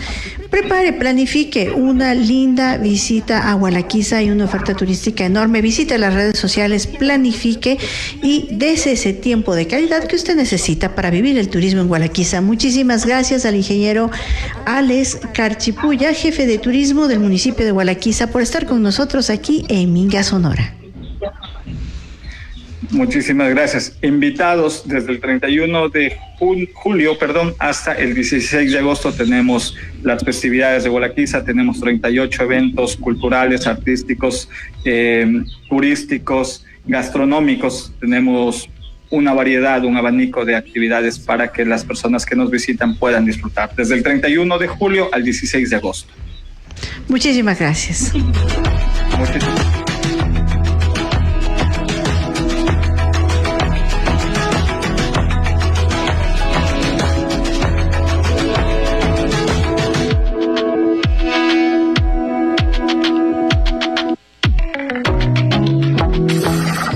Minga Sonora. La palabra que trabaja.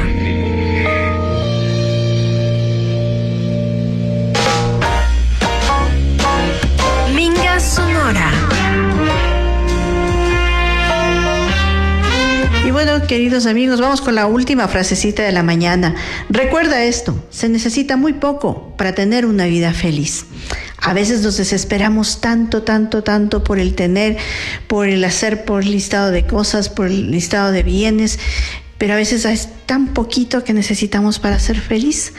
Analiza, piénsalo y dale el verdadero valor a las cosas. Hemos llegado al final de Minga Sonora. Para mí es una alegría y una bendición poder compartir con ustedes y llegar a sus hogares, a sus oficinas, en el lugar donde usted esté, que podamos ser su mejor compañía. Muy buenas tardes y hasta una próxima vez.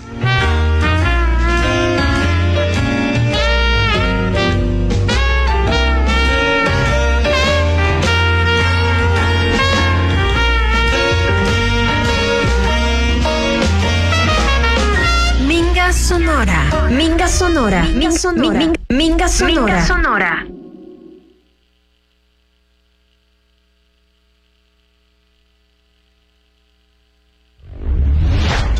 Juntamos lo mejor para compartir. Minga Sonora. Nuestras voces se unen a la minga.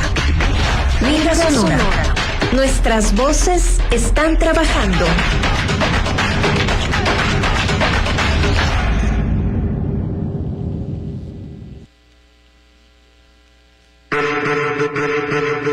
Nuestros micrófonos se apagan por hoy, pero la minga continúa. La minga continúa. Identidad Radiocultural presentó Minga Sonora. Minga Sonora. La palabra que trabaja.